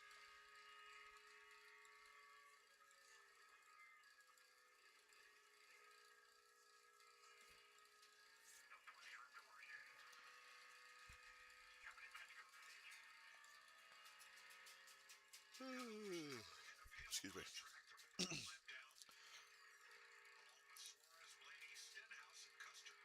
you see immediately he starts searching down the racetrack, preferred groove up against the wall.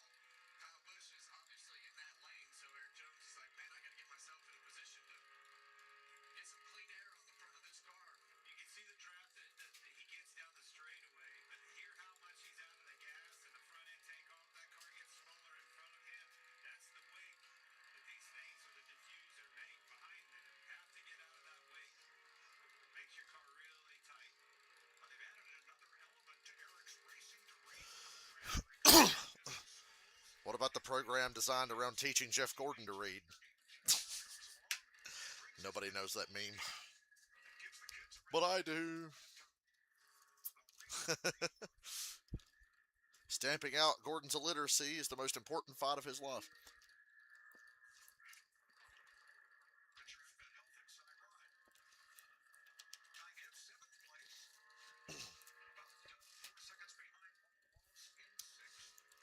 And remember, he's the very first car that pitted on this pit cycle, so these last 8 laps right here going to be super difficult to hang on to the track position that he has with the way that the tires fall off at the end of these runs. So it'll be interesting to see if he can keep that car together for the next 7 laps. Very special weekend for Bubba. Not only is his team co-owner Michael Jordan here, but Bubba carrying some very special colors and a special cause to him. Special one for me and my family personally. 300 start. I'm honored to, have another shot, have another Sunday to go fight for a win, and now having the Boys and Girls Club jump on. Bubba's having a good run at the end of this stage. He's up to 6th. He's been hovering around 8th to 10th. Just like Bristol last week, they were like 8th to 12th all day long. That's where he's been most of today. So up to 6 now.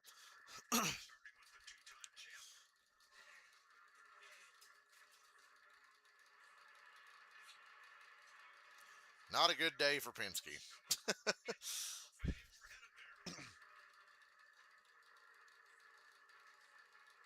Bubba's pretty happy with his car. Let's listen.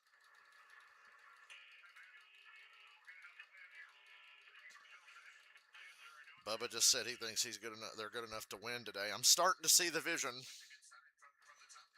They have made gains.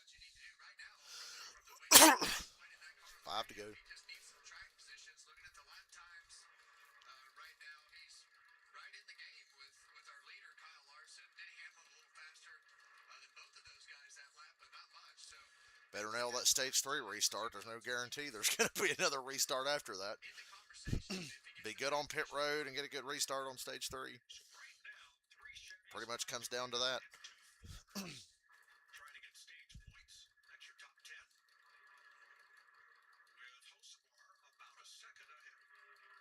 Takes Briscoe for that final stage point. And when you see Busher on the screen, you look over to the pylon, and Kevin, you and I have been talking Excuse me. about this throughout the year.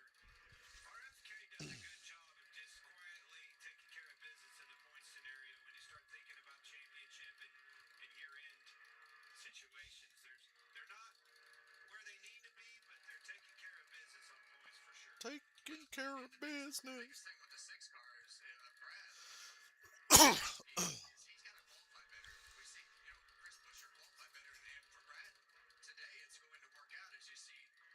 But they just don't go run themselves out of business chasing a magical setup that's not there. They stay in their wheelhouse. Ooh, look at Keselowski about to pass a Gibbs car in the top 10. Finished on the lead lap in every race, and they're all on the lead lap right now. Tyler Reddick, Brad Keselowski, Ryan Preece. Kyle Busch is 34th now. How have they gotten worse? Big time trouble. I would be Lord. tires coming back apart. You hear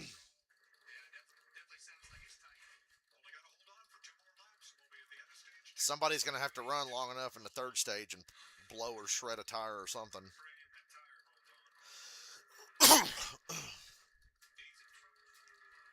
this a tiring race to drive? Well, anytime that you get a green flag run like this with consecutive laps, basically 3 runs in a row, you had the stage. Looks like Gibbs has turned off his court-appointed extra horsepower. These consecutive laps, I mean, from They must be saving it all for the end. just because you're in there so long, tensed up and trying to do everything that you can to get the most lap time out of the race car. Kyle Larson takes the green and white checkered flag for his third stage win of 2026.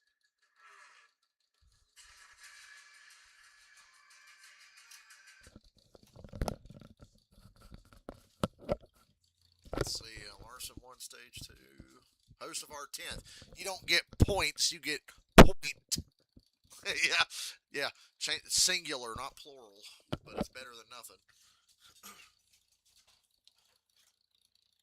I said Facebook will love this race if Larson dominates, because Hendrick would never cheat like those Toyotas would they?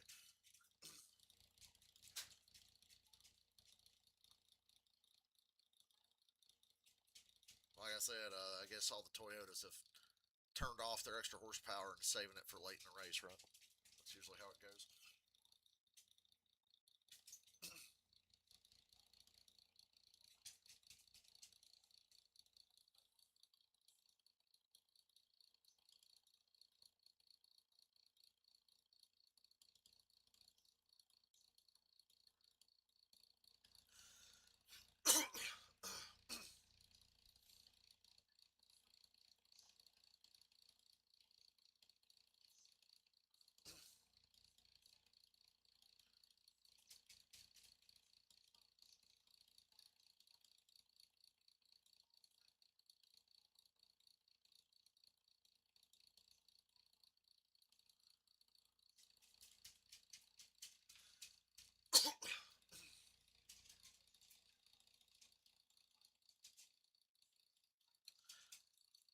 Bubba must be feeling like a demon right now. Bubba says he thinks he can win this race. That's it. If they don't suck on pit road and get a good restart. Sorry.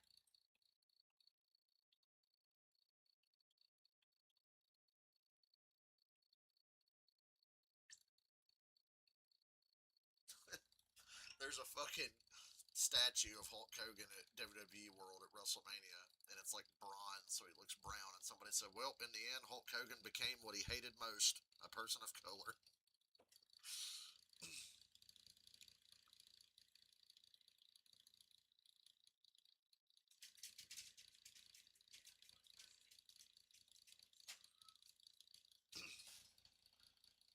Together, I'm not sure which is which, mate. When I first saw this video that Flo posted, I was like, I had to rewind it. And you look at his hand and the way that he turns the steering wheel and everything that he's doing in there, I'm definitely glad to know that he's 100% mine. That's the new show Speed with Marvin and Buxton, fueled by Poet. That's quite an uncanny video. I know you taught even how to drive, but he didn't teach him how to drive exactly like you, did he? I was pretty freaked out when I saw that video for the first time with the way that he holds the steering wheel and the way that he kind of turns at the wheel and turns his I know Hamlin and Larson have led all the laps, but it is kind of hard to say who's going to win. But That's cool. What's for lunch?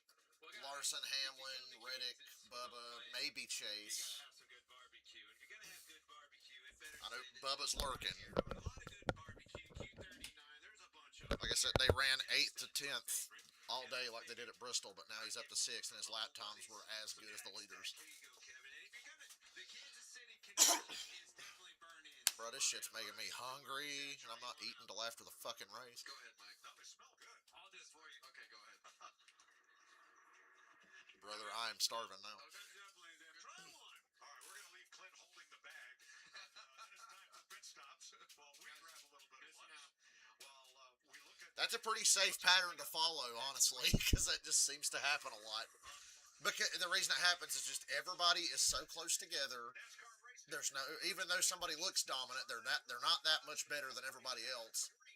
And then one caution, one flip of strategy, one thing can change it. Last year's Talladega Speed Race, Brad Keselowski leads all active drivers with 6 Talladega And then you get in situations like last week where two guys are dominating and like five guys say, well, I'm just going to do the opposite of whatever they do and put them in a bad spot. And it won the race for tie. So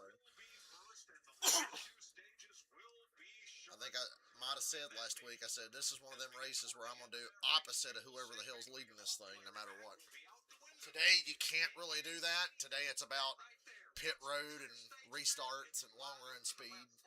I love the fact that Larry is like hedging a bit because you just never know what these teams are trying to do from a strategy standpoint. Where's my burn in? Am I not a buddy down here? Yeah, you're on the burn end down there. I'll send a runner down there, old buddy. look at Ryan Blaney's fastest stops this season, and they came right here. A change at the jack position. He was going to get Josh Berry man from last week, but they had to make a last-minute audible call, and yet that team has done very, very Don't good. get fucked on pit road and nail this restart. Continuing to have a good run today. Few more complaints this run. The ride quality's not as good for him right now as what he wants, and he went 2-3 everywhere to the entry as that run progressed on to the 9th car. Chase Elliott just looking for a little more overall grip in the middle of the corner. Oh, Chase is going to be It's pretty good. fucked here. Larson very quiet that last So you can go ahead and take Chase out of the equation. Others were running on track around He him. couldn't get around Cindric's car. Tall on the wall, talking to his driver, counting it down. Meanwhile, Is that Christopher Bell? And oh, Hamlin wins the race off pit road. Hamlin, Bell. to know what that right front looks like whenever he had that Who's third? It's either Larson or Reddick. Larson is not Okay, Hamlin's leader, Bell second, Larson third, Reddick fourth, Bubba up to fifth, Gibbs sixth, Busher, Brad seventh and eighth, Hocevar ninth, Briscoe 10th. And yeah, Chase Elliott's not even in the top 10 now. Well, remember, Larson restarted third on the last restart, or he was either second or third, and he got the lead. He can do it again. But if he doesn't get it within the first 2 laps, I don't think he gets it.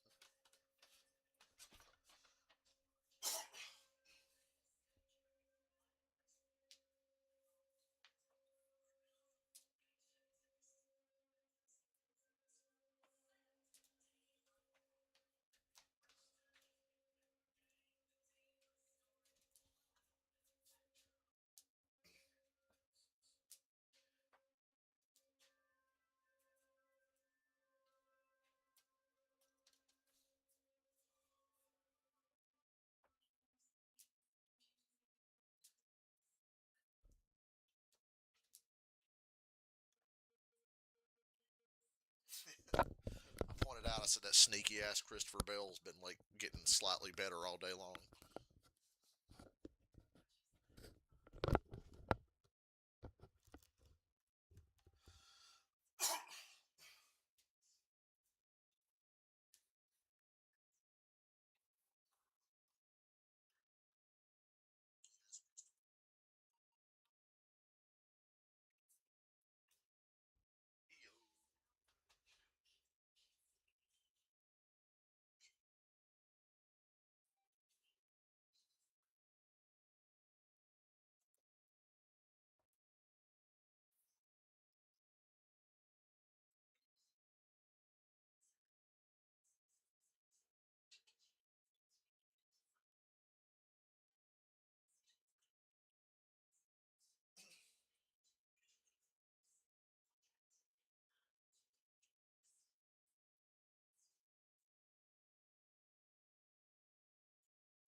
usually Kansas the last few years has followed this pattern. One race is really good and the other race is meh.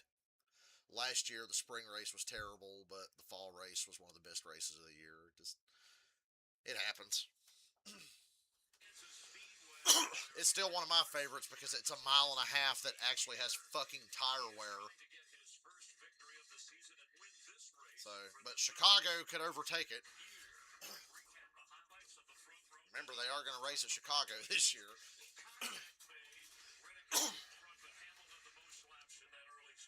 Yeah, the first green flag pit stop we had, see Blaney put on the pits, makes contact with Allmendinger.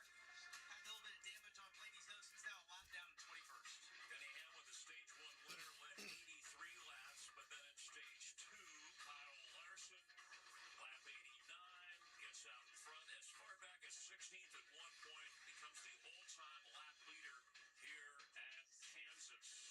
All right, Jamie Little, inside 97 laps to go here. Who do you like the rest of the way? I know on the pre-race show you picked Denny Hamlin, but you're leaning towards Larson at the moment. No, still like Hamlin. I think it's all going to be all about the restart. Who can get out front? But the story to me that's going to happen now is that they're going to have to make the longest 2 runs if this goes green. That they're going to see all day. McMurray's talking about what I said earlier. Somebody is going to shred a tire in this stage because you're going to run 5 to 10 laps longer than you've been running, and we've seen guys cording tires after 40 laps. You might have to go about 50. You never know, right? It's happened. That's how it's gone. No stage 2 winner has won a race this year. I thought it was a good note, unless you're the stage 2 winner. Let's go back to the booth. 95 laps to go. Hamlin, Bill, Be the longest runs of the day. Reddick, Larson, Kyle Larson, Hocevar, Bubba. winner, came out of the pits. So Denny Hamlin will line up with Christopher. Okay, it's Hamlin, Bell, Reddick, Larson, Gibbs, Bubba, and then Hocevar and Buescher on the next row after that. Because Hamlin came out first. Yeah, he beat him everywhere. Hamlin beat Kyle Larson on down pit road. Crew Come on, you know this race needs late cautions to be considered good unless Larson wins. If Larson wins, everybody will be happy. In the top 10 for the restart. All the Facebook boomers will talk about how this race was the one that wasn't rigged or something. 5 cars took the wave around. Only 2 cautions today, and they're the stage cautions.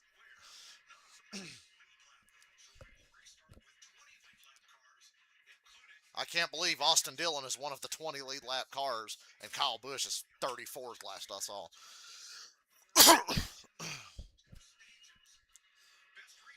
Congratulations to Kyle Busch for being in the middle of his 2009 Junior arc. After talking so much shit and running his mouth back then. Pretty funny, actually, now that I think about it. Green. Somebody lost a tear off. Denny didn't get a great push. He's got one coming now. No momentum on the top because Bubba's taking Larson 3 wide, so this should give Hamlin the lead. Yeah, Hamlin, you got it. Late push on the bottom, and then Bubba killed the outside for Larson and those guys. And Bubba into third, and Bubba called it. He says he thinks he's got a car that can win. There you go. He's up to third. Christopher Bell's fucking fast all of a sudden.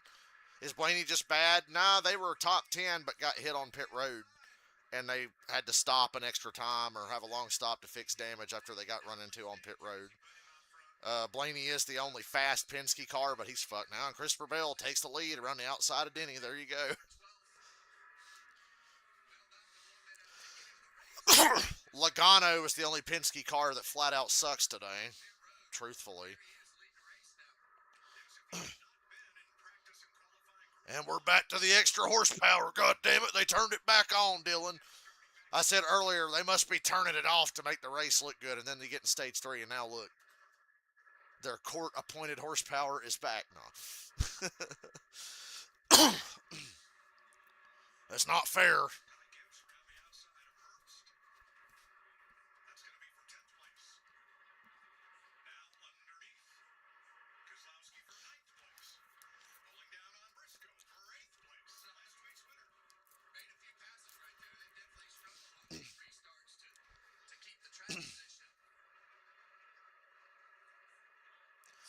Corey Heim was top 10 in stage 1. He's had a bad day on pit road. Slow stops, and he missed his pit box one time. about wrecked his teammate Riley Herbst. Fucking Riley's up to 11th. Riley's been top 15 about the whole race at least. Don't let Larson pass you, Bubba. For the culture, you know. Larson, last year's winner of this race, his teammate Chase Elliott won the full race here. In back in 12. Four Toyotas at the front. Kyle Larson's trying to change that right here against Bubba Wallace. Boy, William Byron sure has been strange. He's been between 10th and 17th today. He's on the low end of that now. It's going to heat up. These restarts start to run out of time. 89 to go. Frustration sets in. And racing balance is ahead.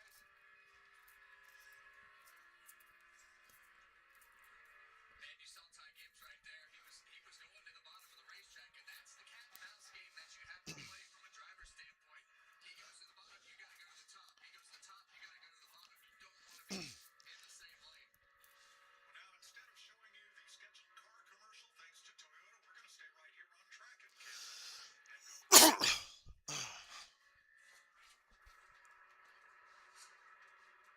Those Camrys occupy the first four spots right now. Bell, Hamlin, Reddick, and Wallace. Narratives must be maintained with this top four. Yeah, and the one thing that's pretty interesting about Christopher Bell right now that I noticed just right there through 3 and 4, he's actually migrated a little bit closer to the wall than we've seen a lot of those cars running. I don't know if he just slid up there that lap or Christopher Bell from out of nowhere. this I saw it coming. definitely changes. You got to constantly search. In the middle of that second stage, I saw it coming. Why didn't Nemechek and Eric Jones get that court-appointed horsepower? Of his 13 career wins, he didn't lead until lap 100. So we saw him maybe 10th first today. And we know for Bell, he doesn't want to qualify the pole. He's never won the pole. And apparently he needs to lead late in the race to have a chance winning. So it's all lined up perfectly for Christopher Bell today. It's making sense, though. This is the 9th straight Kansas race that Bell has led. And that's the longest ever. Oh my God, a Penske car in the top 10. Gee, how? And look,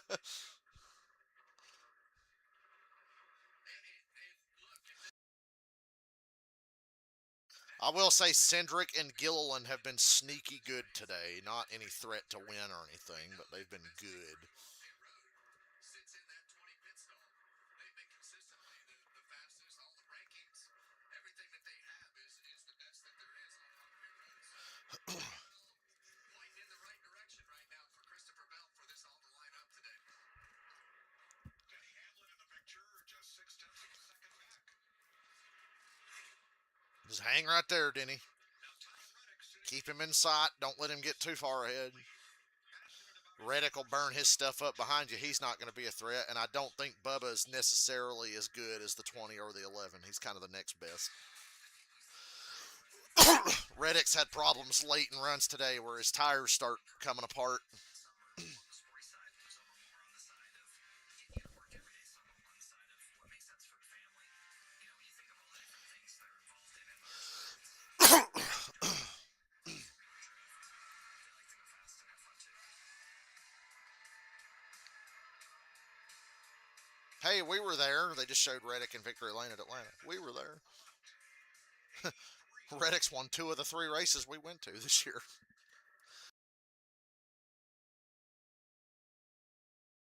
Ty Gibbs is not happy.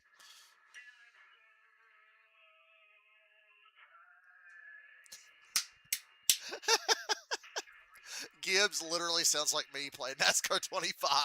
It's so fucking tight. All you can do is wait on it to turn 2. If you could give him an audio of a loose race car, it doesn't sound like it, does it, Kevin? He's punching the steering wheel under green.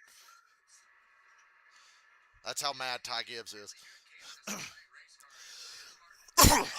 Trust me, top cars suck. You're running high. You got a lot of partial throttle, and you want to get that car to rotate about the 5/8, 3/4 mark of the corner, and then it won't rotate. Then you got to let back out of the throttle to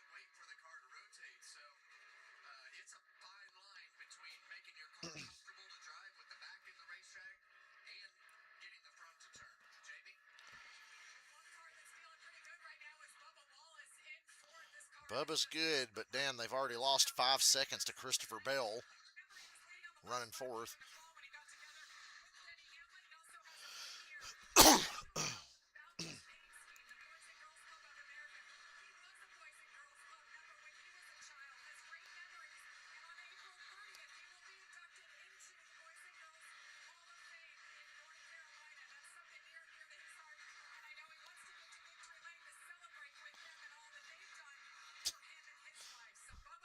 The Quapple flip was funny because it's like, oh, look, Josh Balicki's around. What's going on at the front? Oh, my God, Quapple's flipping.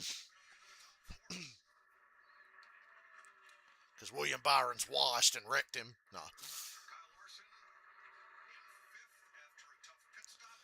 Bell cannot get away from Hamlin. They've got away from everybody else, but he can't really get away from Hamlin.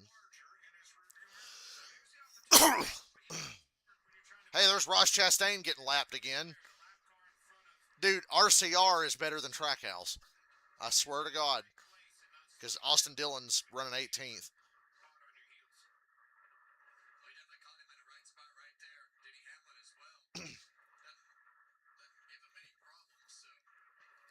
I like how we never talk about Rick Ware Racing.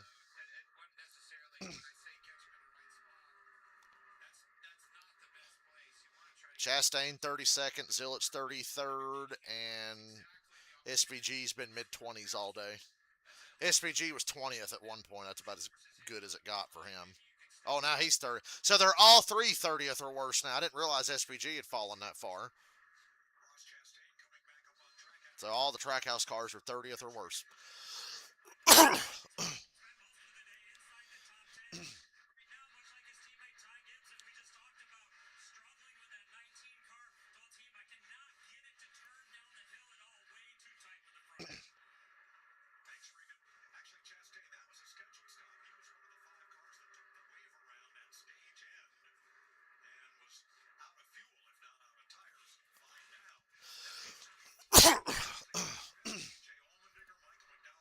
Man, I'm hungry. 75 laps to go next time. I'm hungry as hell. 191 laps complete, 76 to go on a caution-free day, except for the stage breaks here in Kansas.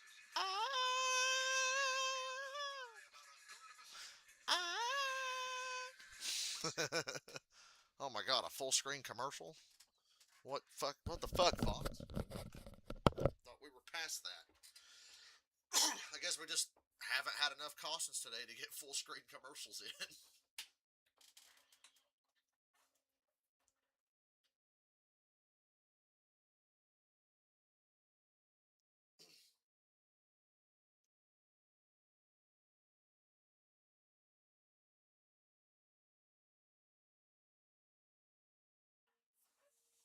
Also, did you guys see Cody Rhodes' face last night? Cody's hurt.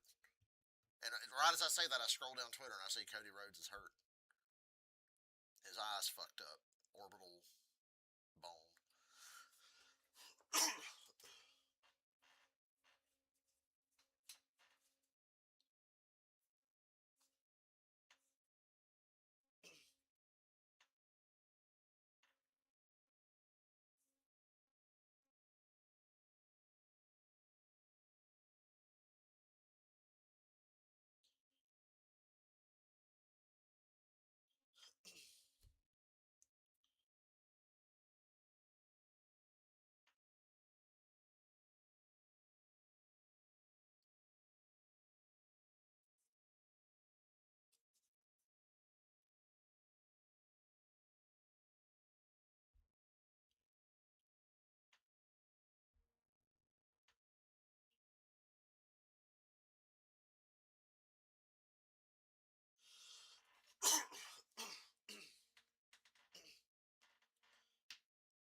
Now the outrage on Twitter is NASCAR needs to penalize Denny Hamlin because he let Todd Gilliland have a lap back to make sure Ricky got the free pass. They're saying it's race manipulation. But people like me that have been watching for 25 years know that people have been giving other guys their laps back on purpose as long as I've been alive. So, no, dumb fucks. It's not race manipulation.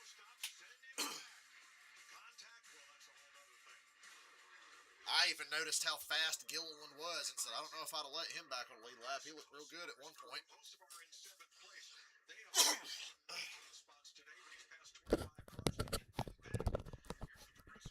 Hocevar passed God's favorite race car driver.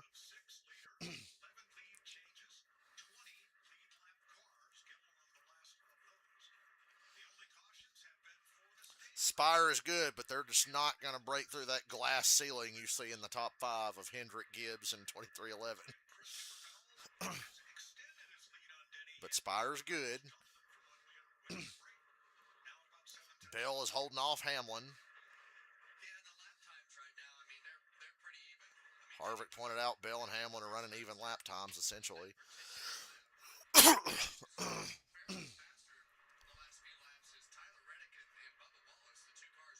It says Reddick and Bubba are fast, but the gap is just too big for it to really show.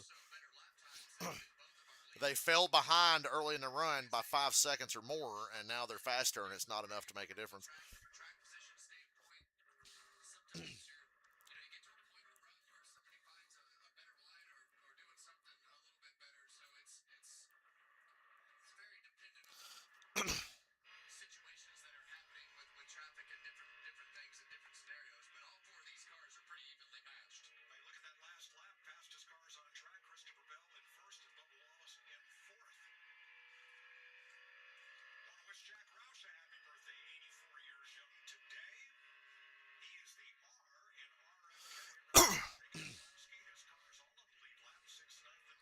Oh my God, Zilich gained 2 spots because Chastain and Kyle Busch just suck that bad.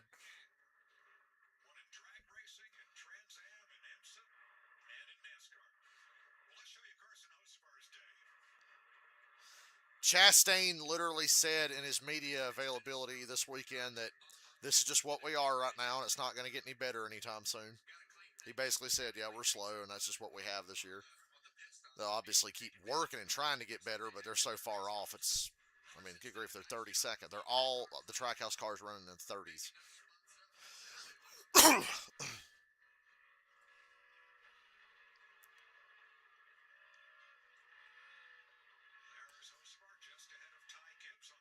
God, I'm hungry, man.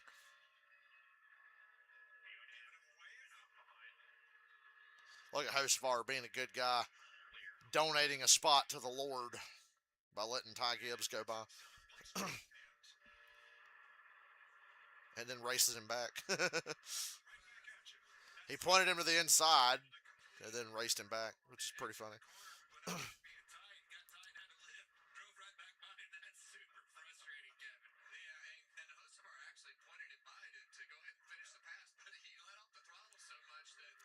Gibbs' car is just still too tight to take advantage of how fast it probably is.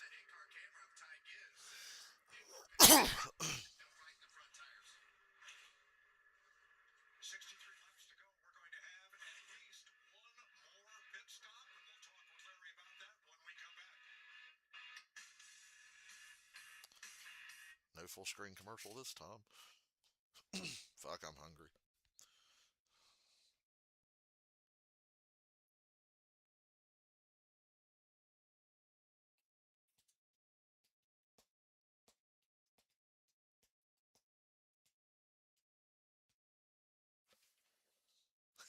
EO. Ooh, Brad.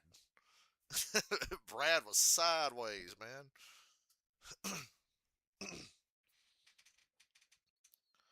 Dead sideways. Just trying to race with Hocevar and Gibbs and about lost it.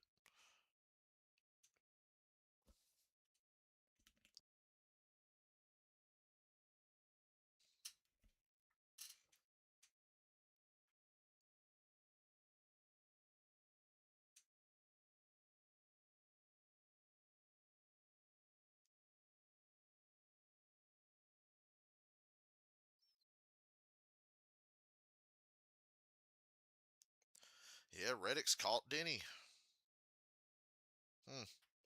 Actually didn't see that coming. Maybe Denny ran a little harder than he wanted to try to keep up with Bell because he knows what it means. And now Denny will have to be probably the guy who pits earliest. But they like to run long. And then it pays off like in the last 10 to 15 laps of the race. It'll pay off if you run longer. You'll eat shit for the first 30 or 40 because of the time you give up by staying out, but it does pay off late. We saw earlier Busher short pitted and went from like 12th to 5th and then back to 12th just in the last 5 laps of stage 1. Yeah, the 45 at Kansas. Doesn't matter who's driving it. Kurt Busch, Bubba Wallace, Tyler Reddick. It don't matter. Shit. I want to drive the 45 at Kansas.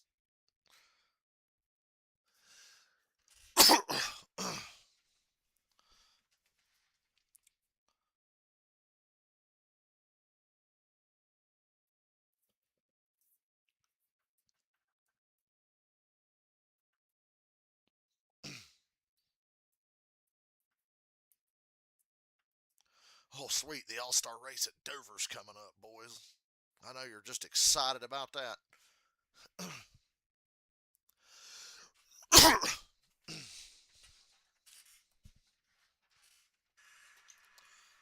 up next, the fastest racing on Earth, Alex Palou, Newgarden, and the stars of IndyCar take on the Acura Grand Prix of Long Beach. The road to Indy 500 continues next, only on Fox. EO. Here in Kansas, our aerial coverage is brought to you by Goodyear. Tried, tested, proven legendary. As Christopher Bell leads Tyler Reddick by 1.1 seconds now.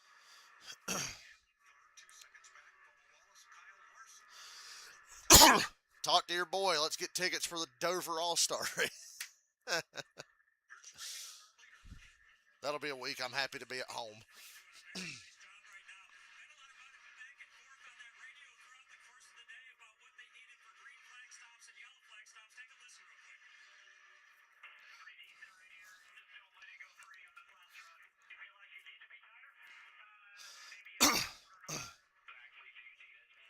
Yeah, I've not seen Denny fall off on a long run all day like he is right now. He's got a long way to fall to drop back to 4th or 5th, but it is crazy to see him not even be close to the lead now, and Reddick's coming on strong.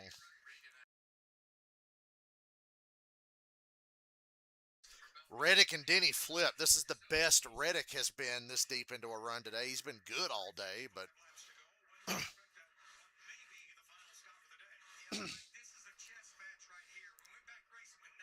you're in the fuel window. You're just not in the tire window yet.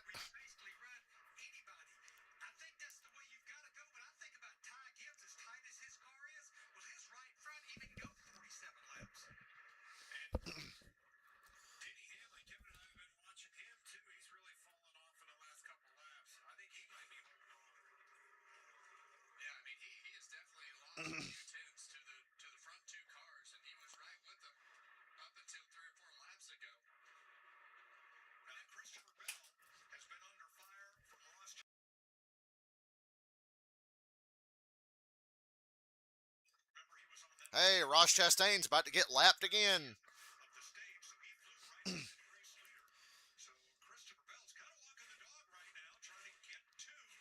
And Reddick has got that lead down to fucking 3/10.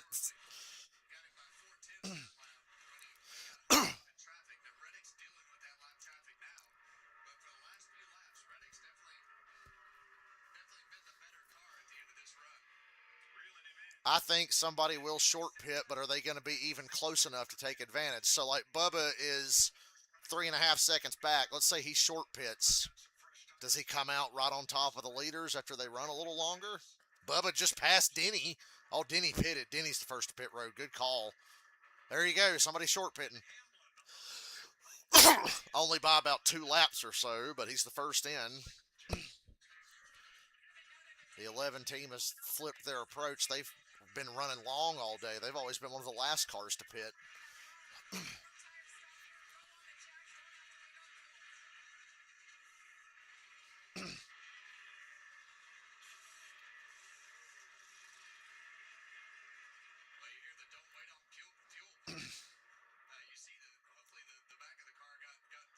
Boy, Bell's cars fell off, man. that car, but they're Look at Cody Ware on them fresh tires.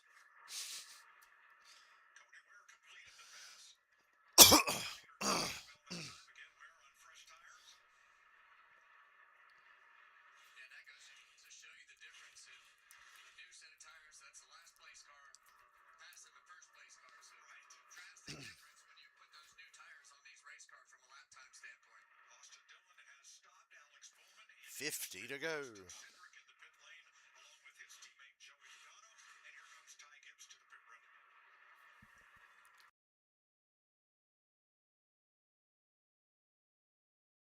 I won the race last year here. Ty Gibbs made it longer than I thought he would.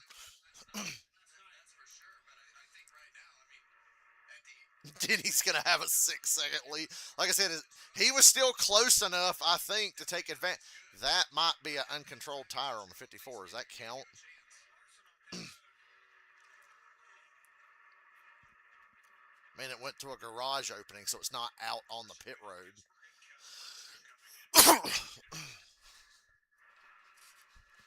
we've seen this 20 car at these style of races where everybody starts to pit. We've seen them do this so many times where they stay out on the racetrack and run extra laps compared to the rest of the field and then work their way back here in the field. So the biggest thing that you don't want if you're Christopher Bell right What Denny is hoping for, honestly, is to cycle through the lead and then catch a caution halfway through this next run and drag everybody back to pit road behind him. That's kind of what you're hoping for, because he knows with about 5 or 10 to go, Bell will probably be significantly better than him, considering how long Bell's running here. Reddick's pitting. He's beating 20 to pit road as well. Car being too tight traffic this last run. Otherwise, not too bad, just the traffic issues. But you saw Tyler Reddick dive to pit road right there. And if they have a clean pit stop, he's going to be in front of Christopher Bell when this is over. He pushed hard coming onto pit road too. Hopefully the 45 didn't speed. He doesn't, as long as they have a clean pit stop, I mean, just the amount of lap time that he's going to gain on these new tires is going to put him in front of Bell. Jamie? They had just told Tyler to have Here comes the 20.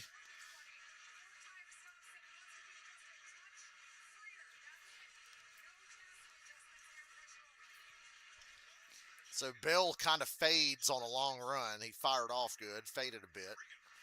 Christopher Bell and his guys have been ready for about the last 10 laps. They were trying to time it out and sequence it just right as to when they hit pit road, as well as not have issues with the 41 car who's been in front of them. Well, they hit it right on Larry's number, 47 laps. Checker. Keep an eye on that. Here comes Dennis. That short pit by the 11, he's definitely gonna. Oh, he's going to be a mile ahead. Can he keep it though? He's a half a straight Yeah, holding on to that is going to be a problem. Now, Daniel Suarez. So like I said, Denny's hoping for a caution in the next 10 to 15, 20 laps or so while he's still the leader. Because then everybody will pit again and he'll just be the leader. And he can fight to hold them off late. But when he makes a pit stop, he will cut the gamble long like this. So that was 5 laps. Short did it. I'm talking. Oh, Suarez. I told you somebody's going to have a tire go down here. Two almost against the wall. I called that shit. He's got a tire going down. Flipping it back. Off base. They've run 53 laps. That's longer than anybody's run on a set today. That gamble of staying long is not going to pay off for Daniel Suarez, but he will make it to pit road as Denny Hamlin reassumes the lead. So that was pit. That was 6 laps to Bell and 5 Almost the caution that Denny might have wanted to see. to Reddick. Because fucking Reddick's hauling ass. Call, and I think if something doesn't happen here, have a 11 now. Could be the winning combination. Yeah, well, the biggest thing that the 11 can't happen is Talk to me in about 30 laps about Reddick and Bell not running Denny down. I bet they do run him down. a bit more clean air allows that tire to last. You'd be amazed at that 5-6 lap difference, what it can do. Deficit that they had the last run. Both of those cars of Reddick and Bell had him covered at the end of the last run. And that 4.3-second advantage Hamlin had at the end of the pit cycle is sands falling through the hourglass. Yeah, Denny's already lost a second and a half off that lead, and there's 43 to go. They're going to catch his ass. Yeah, that's right. This is Reddick and Bell will both catch him. Gilliland trying to stay on the lead lap, but now 1 lap down. You know, I'm glad you said that. The other side of that conversation is Denny Hamlin. Look at all the cars that are in front of him, slowing his progress down. Not exactly ideal for a short pit situation. Fired back in traffic's preventing him from running big. Did he got to take Reddick out like he did Bubba? Bell by God, these lap cars.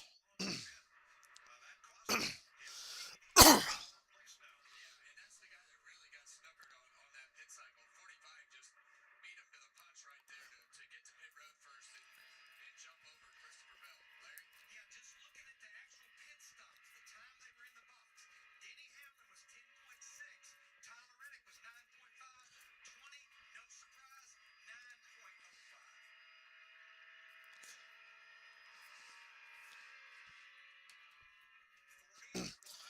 I don't know if Denny will have the chance to take Reddick out. Reddick's going to be so much faster than him. God, he's 3/10 faster than him now.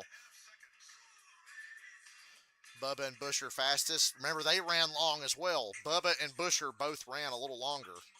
That's why Buescher went from 6th to 10th, and Bubba went from 4th to 6th, and now he's already back up to 5th.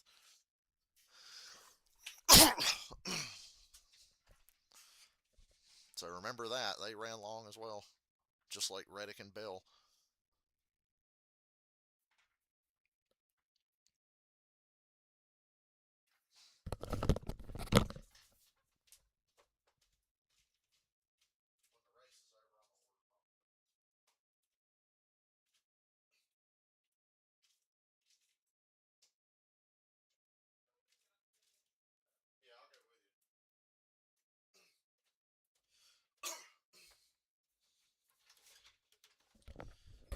This race is a prime example of like even the most, nonchalant kind of nondescript races can be very interesting because you're going to see a battle here in a bit. How long does that battle last? I don't know, but I think we've got at least one more lead change in this race.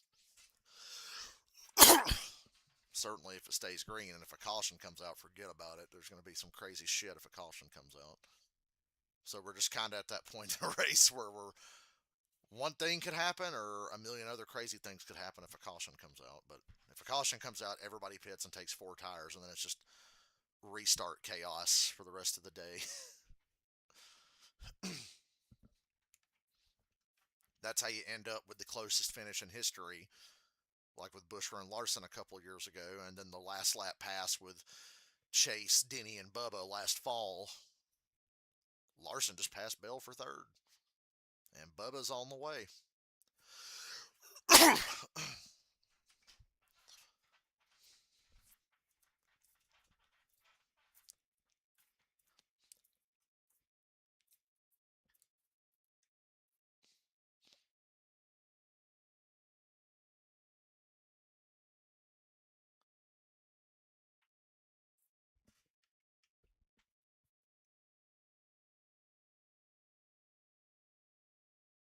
Hamlin pulling away again. Maybe Denny was saving some early in the run. He's smart. He knows. He's like, I've got this big of a gap. I can run this lap time and not be as hard on my tires. Oh, what? Reddick's closing? All right, he got within 2.5 seconds. I'll pick it up again. Denny is one of those guys. You get that with guys like Hamlin. Oh my God, Ross Chastain kind of just stopped in the middle of the fucking track and nearly wrecked Bubba. Fucking hell. And they're not even talking about it.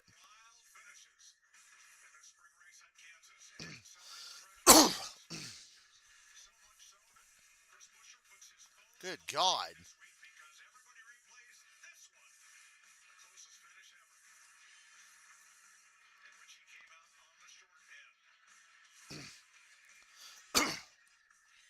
You almost had a caution there.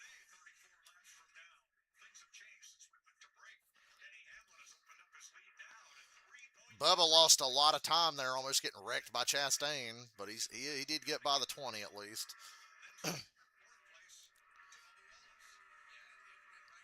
And they're not even talking about Bubba and Chastain almost wrecking.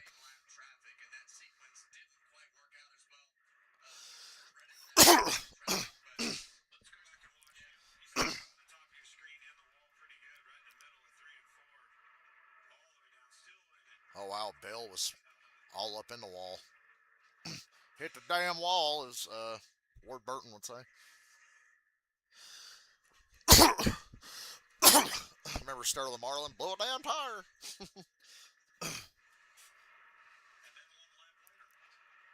Oh, they just now noticed that, huh?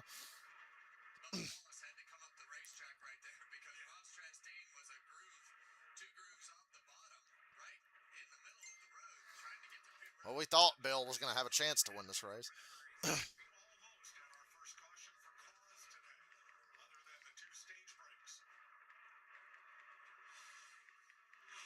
As he got into the wall, I'm surprised that car's holding on as long as it is. Still running fifth. Doesn't seem to slow down any. Yeah, well, it cost him a couple spots, but He got right back to race pace. he did. Around the turn, next on Fox, Indy cars from Long Beach Racing. Longest running street races in the world. This will be a lot of fun next on Fox. The Cup Talladega next week. Talladega next Sunday, 3 p.m. on Fox, and also next Sunday.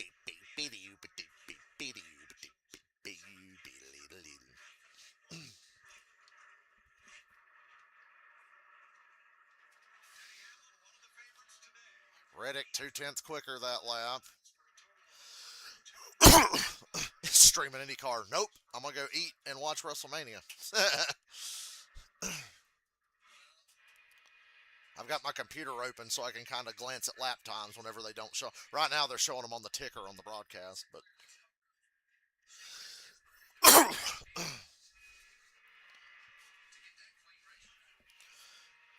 congratulations to Shane Vangisbergen for being the new Juan Pablo Montoya, talented driver trapped on a shit team that only does good at road courses.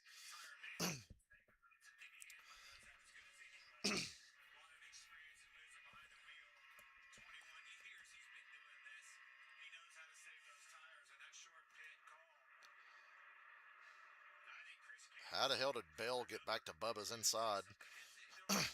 Bubba's a little loose now, I think. Well, he's got a good I think that as we get to the end of the run, you're going to probably see him have to manage that because we know how bad that the 11 fell off the last run. But he also has way cleaner racetrack this time. And So much for Kyle Busch making Denny's life hell. He hasn't even tried to fuck with him today.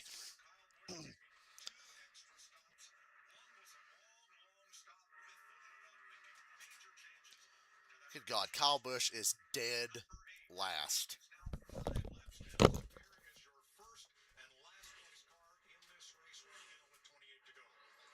know, and looking at Denny and thinking back on that, I mean, it wasn't like it was a second place car running the leader down. He was a third place car, so that was you knew when you're that far off, you've got to set yourself aside quite a bit. And, you know, 4, 5, 6 laps was a big call by Chris Gale. Make the difference. So put that car right back up front. Put it in the driver's hands. Kyle Busch is dead fucking last.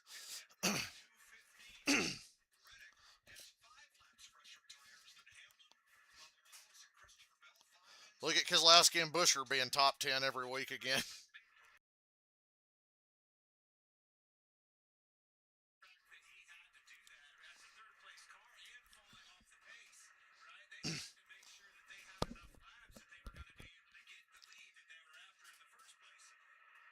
yeah, that little exchange right there with Kyle Busch being hard to pass cost him a half a second on that lap. So 25 more laps, Denny. And those were the comments you talked about in pre-race because Kyle Busch was not happy when he was told of Denny Hamlin's comments on the podcast this week. It didn't sound as if Kyle had listened to the podcast, but clearly his team has been struggling.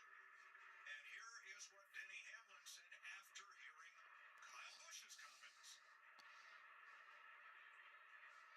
And that's the thing I love about Denny. I mean, he can separate everything that he does. Did you see Paige come back at WrestleMania last night? Answer the question. Did you see Cody Rhodes' fucking eye swelled shut? Like, what the hell? Get in the race car and he's going to drive for Cody was bleeding. I think Cody got busted open the hard way and his eye was swelled shut. up here in 3 and 4 to try to win the race and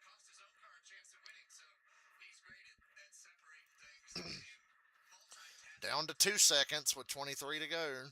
volume down on the podcast and check with Larry on his trends for the rest of this race. Yeah, Mike, this is no reflection on Danny Hamlin, but I'm just treating this race like it did the rest of last week. If you look at the 8 races so far in 26, the average of the last caution is 21 laps to go, which would be about 2 laps from now, lap 246. And we've had 2 overtime finishes at Echo Park Speedway in Atlanta and last week at Bristol. Larry, a very smart fellow sitting right to my right, says wishing and hoping is not a strategy. It's my strategy right now. I'm never a good strategy. Strategy, hope, engaged. 14th place, Alex Bowman, Corey Heim in a rare Cup start. I think it'll become less rare as things move on as last year's truck champion. You know, if he was eligible truck races regularly here after the season started. Well, he kept running those truck races because he kept winning them all and had a chance to win $500,000 at Bristol. Wound up a little bit short, but Corey Heim is one of the great prospects coming up through the ranks and has definitely done everything that you can do in truck racing. And he does it. I think Cody and Randy clonked heads when Cody did the off the top rope Cody cutter thing. But they can pretend that it was when Randy kicked him in the head after the match. They'll say, oh, look, he fucked him up. You run all the races to be eligible for the championship. Reddick is consistently 2/10 quicker The season has started and then run them all. with 20 to go. So do the math. Good news is Larson's too far behind to take advantage because Reddick's 3/10 quicker than Larson and already about 6 seconds ahead of him anyway. So it would take something pretty crazy for Larson to close in on him if they get to racing. Keep going to the front, but kind of stalled out as he got close to the top 10. Bowman drops to the bottom to make a run at Herbst. This is for a 15th position. They got to 35, chased the 48 down to the damn apron.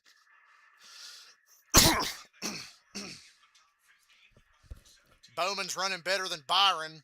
That's worth noting. Oh my God, the lead's under a second and a half, boys. He's gnawing into that lead. I said 25 laps ago, it's going to happen, Clint. It's going to happen, I'm telling you. He'll get there, but I know Denny will put up a fight if he gets there. Oh, you're right. If a yellow comes out, Larson be right there, but if it stays green, he's fucked. They're 10 seconds ahead of everybody else. I love it because Facebook's going to be so goddamn mad. A bunch of cheaters that goddamn lost 10 seconds ahead of everybody. You're just never going to hear the end of this one. As if Larson didn't lead a chunk of this race and pass Denny Hamlin and Tyler Reddick at one point. Chase Elliott passed them too. And then had one shit problem on pit road, and now he's 10th.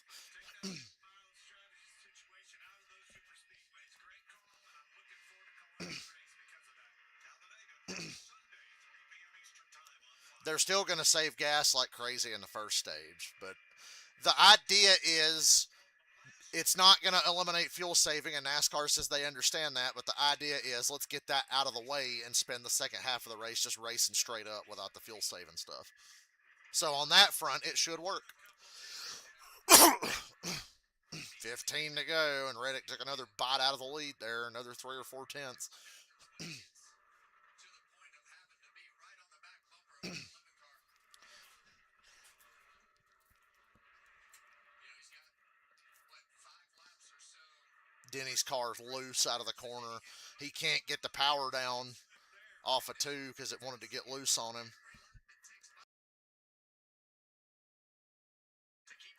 Denny can't get back in the gas as soon as he needs to, and he's searching. He's moving around a little bit, trying to find a comfortable line just to maintain. And Boyer's pointing out eventually you do get close enough, you'll draft off him down the straightaway and you'll be on him. I wondered the same thing about Denny if he had a tire going down when he started shaking the car.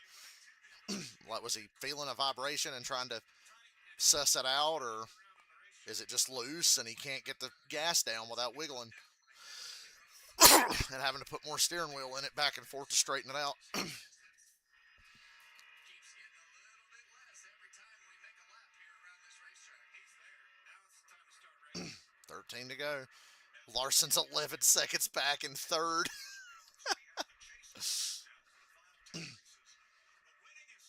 So, big picture here. Let's not wreck each other and finish 25th or 30th.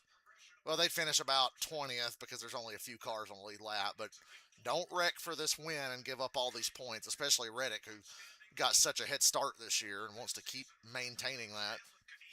Hamlin, who had a shit Daytona and a meh Atlanta, but he's crawled back to be second in points, as you can see. So, big picture here is important.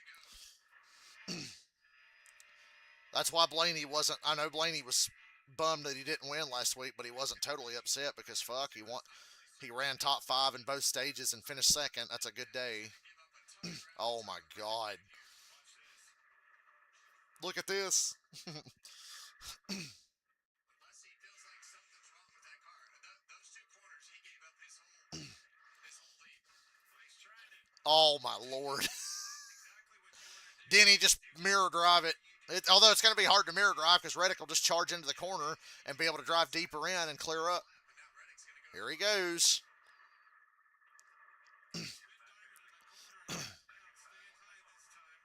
Denny's hoping to run off the top will be, it's not enough, man. If only Denny gave Bubba the courtesy he's giving Reddick right now back in the fall. Oh, leaning on him. And there you go. Tyler Reddick takes the lead with 10 to go. See you later. Tune in next week for Talladega. And I called this about 30 or 40 laps ago. I said what? With about 10 to 15 to go, you'll see that difference. Well, there it is. Denny had to short pit to have a chance because they had lost it on speed to the 20 and the 45 and the 23. So they had to short pit to get him back in position to have a chance.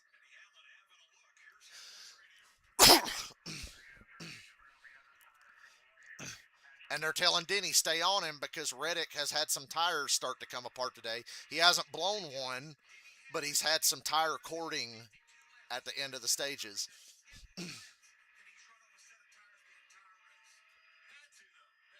They had to do it. Boyer's pretty much right on that.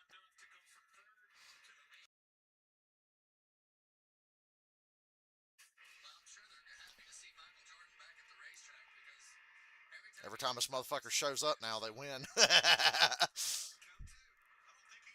I bet you would, Clint. Clint said, I'd come too. I said, I bet you would, Clint.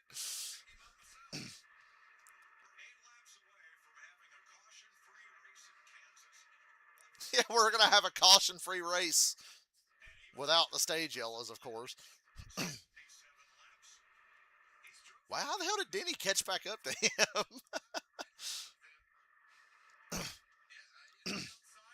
Do you think the tires have equaled out now?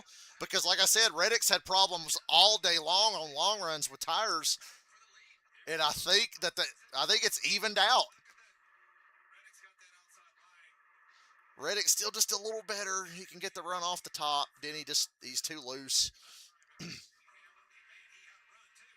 Austin Dillon, after 262 laps, might finally go a lap down.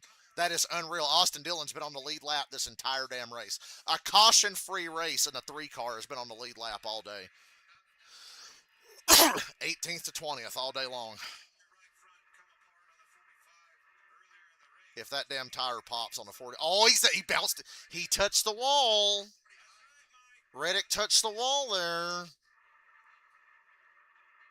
I thought when he passed Hamlin it was over.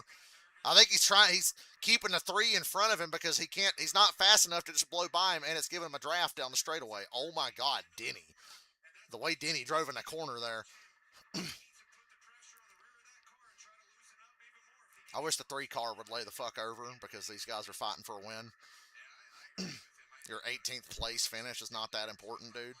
You'll get the fucking free pass. Actually, Bowman's next car to get lapped. And Harvick just said what I said. Get the fuck out of the way, dude. Harvick said exactly what I was saying. Tell the three to get the fuck out of the way. Like, they're racing for a win. You're 18th. You've been 18th all day. Relax.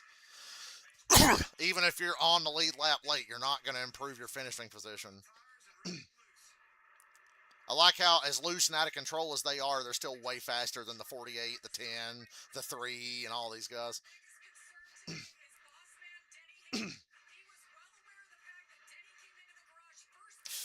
God, look at that run. Denny was fast off that corner. Jesus. That 3 to go? Hamlin flew off that corner. Hell, he's still carrying that run.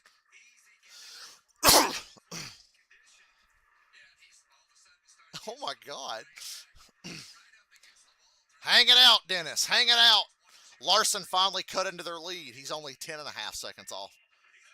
Oh, Reddick's got it. Oh, he's got a tire going down.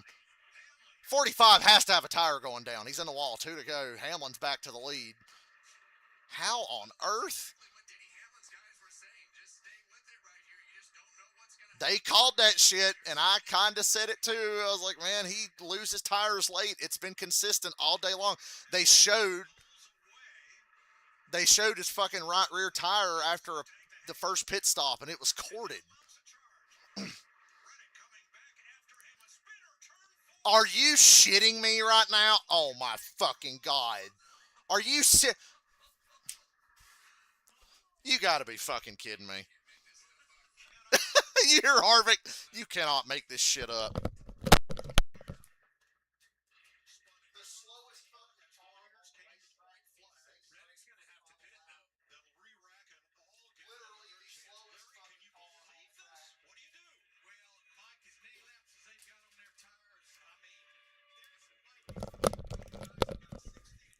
You might, with 2 laps to go, you might see some 2-tire stops.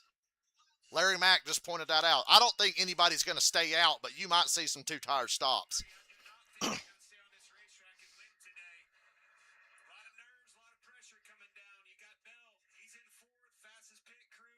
They were coming to the fucking white, and Cody Ware spun off turn 4.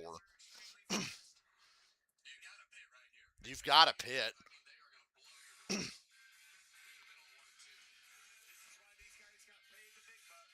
I still think they didn't need to throw a caution for that.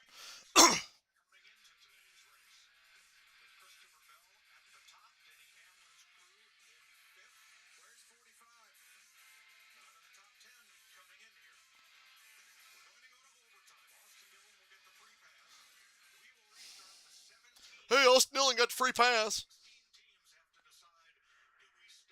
16 cars on the lead lap.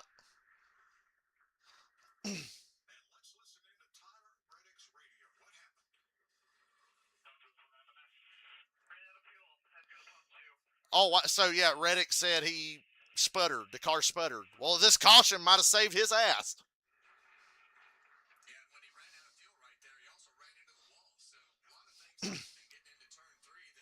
So he ran out of fuel, but Denny was fine.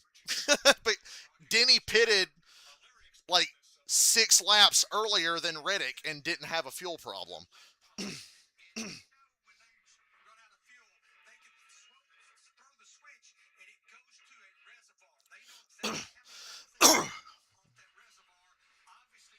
Well, this race is going to be memorable now, ain't it? Motherfucker. I don't know, Mike. We could be here a while. I joked earlier about this race winding up like that Nashville 5 overtime finish, but look at the gap Hamlin and Reddick have coming to pit road. I think they could change 4. Other people could take 2, and the 11 and 45 would still beat them out of the pits. 2 tires for Bell, I told you. 2 tires for Brad. Do 2, just do 2. 2 for Denny. They're only doing 2 for Denny. I can see they've only got 2 tires on the wall. Go, go, go, go, go, go, go, go. Denny and Reddick, 1-2. Larson third, same as they came in.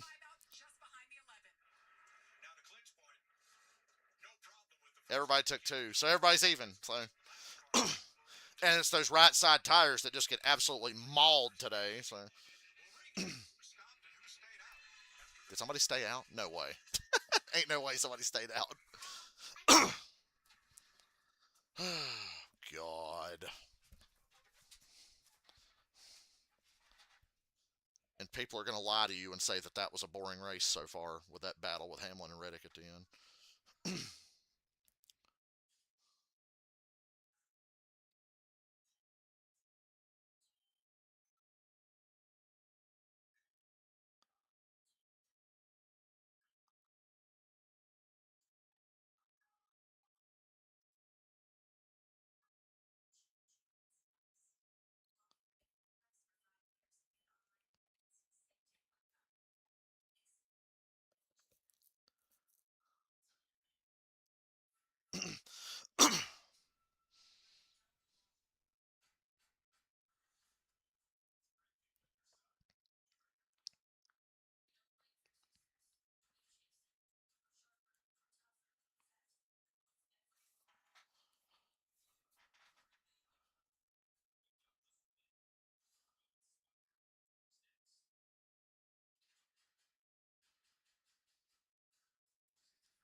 God almighty.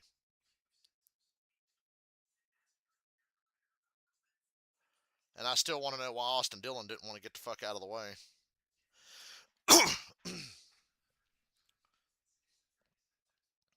I appreciate Harvick for validating me.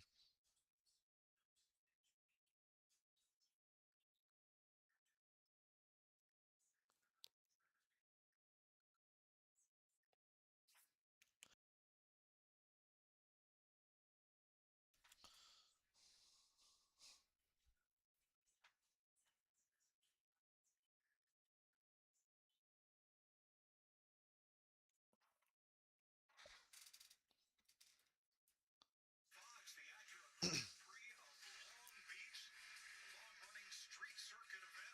It's going to be a great one. Felix Rosenqvist is on the pole, and you will see that. The road to the Indy 500 continuing next, only on Fox. So nobody stayed out. Overtime Everybody pitted and did two tires. in the Advent Health 400. Hamlin, Reddick, Larson, Bell, and Bubba. Please God, let Bubba come out of this with good karma for last fall. Okay, Briscoe on 4 tires and 11th, Priest on 4 and 12. Just remember that if we get multiple fucking restarts, by the way. In the last stop, he was the first car on 4 tires, and there is Yeah, they're showing how Chase won here last year. He's at the same spot that Briscoe and fucking Priest are in right now. These restarts, as far as everything that opens up, and he just kept his foot in it, kept his momentum. These two cars up front, the 11 and 23, have a little bit of contact right here, and Chase Elliott hasn't lifted yet. And with 4 fresh tires, he whips around both Wallace and Hamlin and scores the surprise win. And it can happen just like that again. And this thing is wide open right now because these restarts, when we get into these, Harvick's right. just become wild, Clint. Anybody in that top 10 could wind up winning this race. Maybe even Briscoe or Priest in 11th or 12th. The first 10 It's very fortunate for Hamlin and Reddick that so many cars behind them took 2 tires, but they better hope you don't get multiple restarts. 11 and a 35 hat on the field. It'd be hard to see that from the box, but from up here, bird's eye view, they had enough gap possibly to put 4 tires on those 2 cars and still have that lead. That was an opportunity that just wasn't able to present itself because of the vision and everything else. That would have been a gamble, but I think they may have had time. Well, we've seen Denny Hamlin struggle on a couple restarts today compared to Larson and Reddick and some of these cars around him. So he's going to have to get a great restart because he's got a few of the best in the business right behind him with Reddick, Larson, Bell that are always pretty aggressive on these restarts to make something happen. It's game on. So those 2 Toyotas will take the front row, just opposite positions from where they started the day. In row 2, Who gets dirty first? Larson or Reddick? plus 10 on restarts today. I think this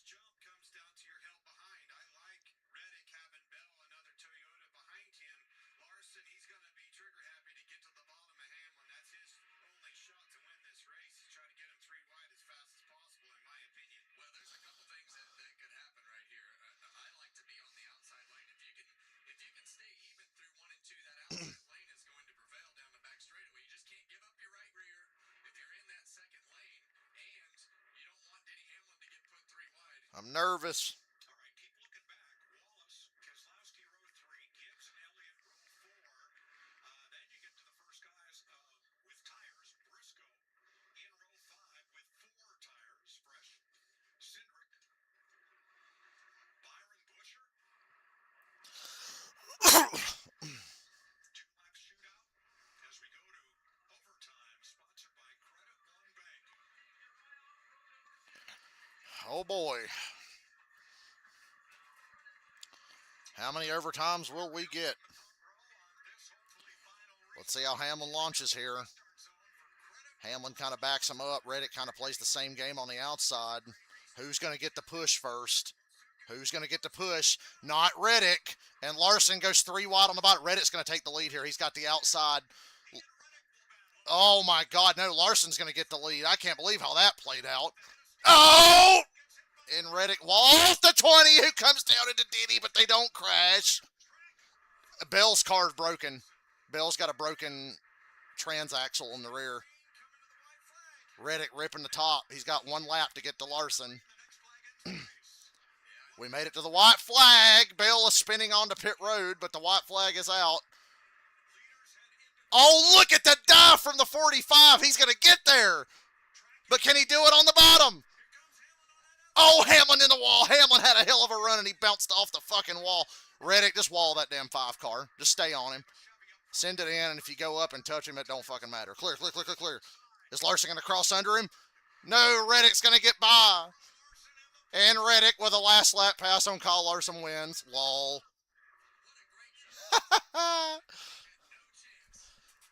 Bell's rear end got broken when he got walled by the 45.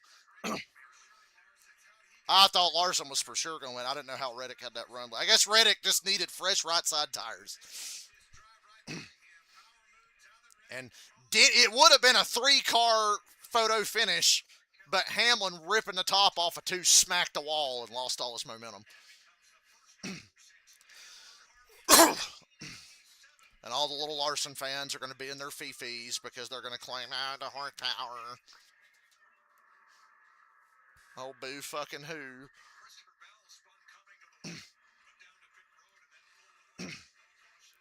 William Byron gets 7th on 4 tires.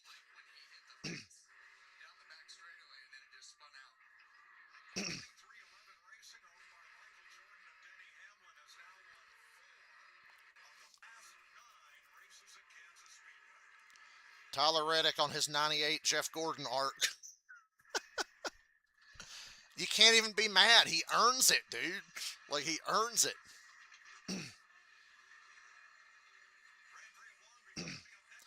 A little more dramatic than we thought it would be.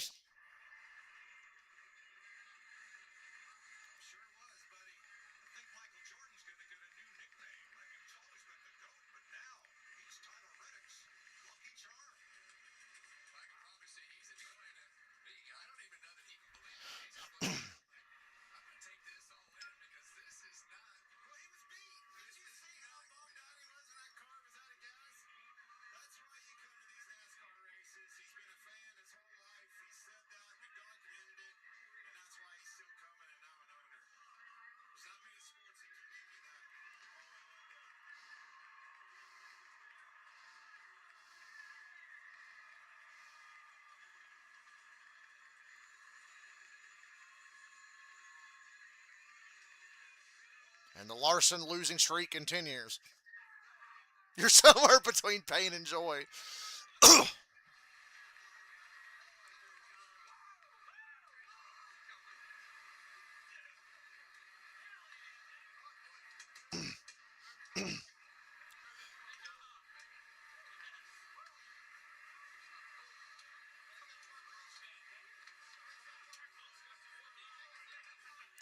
Well, Tyler Reddick pads his point lead.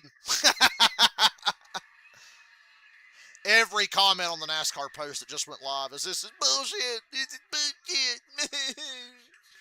This is bullshit.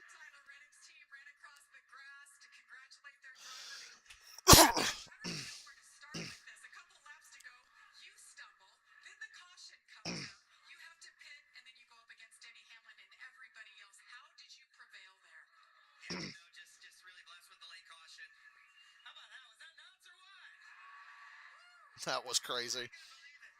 I mean, first off, I feel like I have to say, obviously, just for how I feel, and I can't believe Reddick was going to run out of gas if fucking Cody Ware didn't spin. it's for good hard racing. The 11 came up, and I mean, I took off tight, so not thrilled. I got Christopher there. I hate that for him because he's having a good solid day. So, man, it's just these late race restarts. It gets really really crazy there, and obviously I had a run on the 5, and I was just shocked I was able to get to the 5 there. So, an incredible supply off 20 Camry. They cheating. Extra horsepower. I know you said yesterday. Bubba got a top 5. Hell yeah. Here to victory. Top 5 with stage points all day. So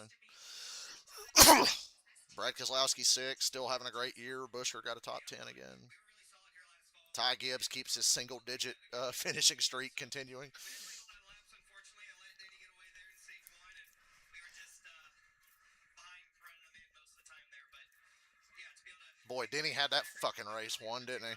That's what's going to get lost in this. Denny Hamlin had the race won, and Cody Ware said, no thank you. yeah, we were 3 wide and just all ran out of room. How about MJ, the boss man? He shows up. You guys dominate practice. But what is it about his presence? You guys just need to step up. Gotta deliver for boss, man. If he's gonna come hang out with us, we gotta get him dubs. And oh yeah, this race was on Fox today, not Fox Sports 1, so yay. Fifth time this season. So Reddick's going to win the 600, right? How about this moment we watched? What was that like watching those closing laps? Well, I mean, look, I'm racing against Denny, so in essence, I really wanted to beat him because I know we're going to talk a lot of trash a little bit later.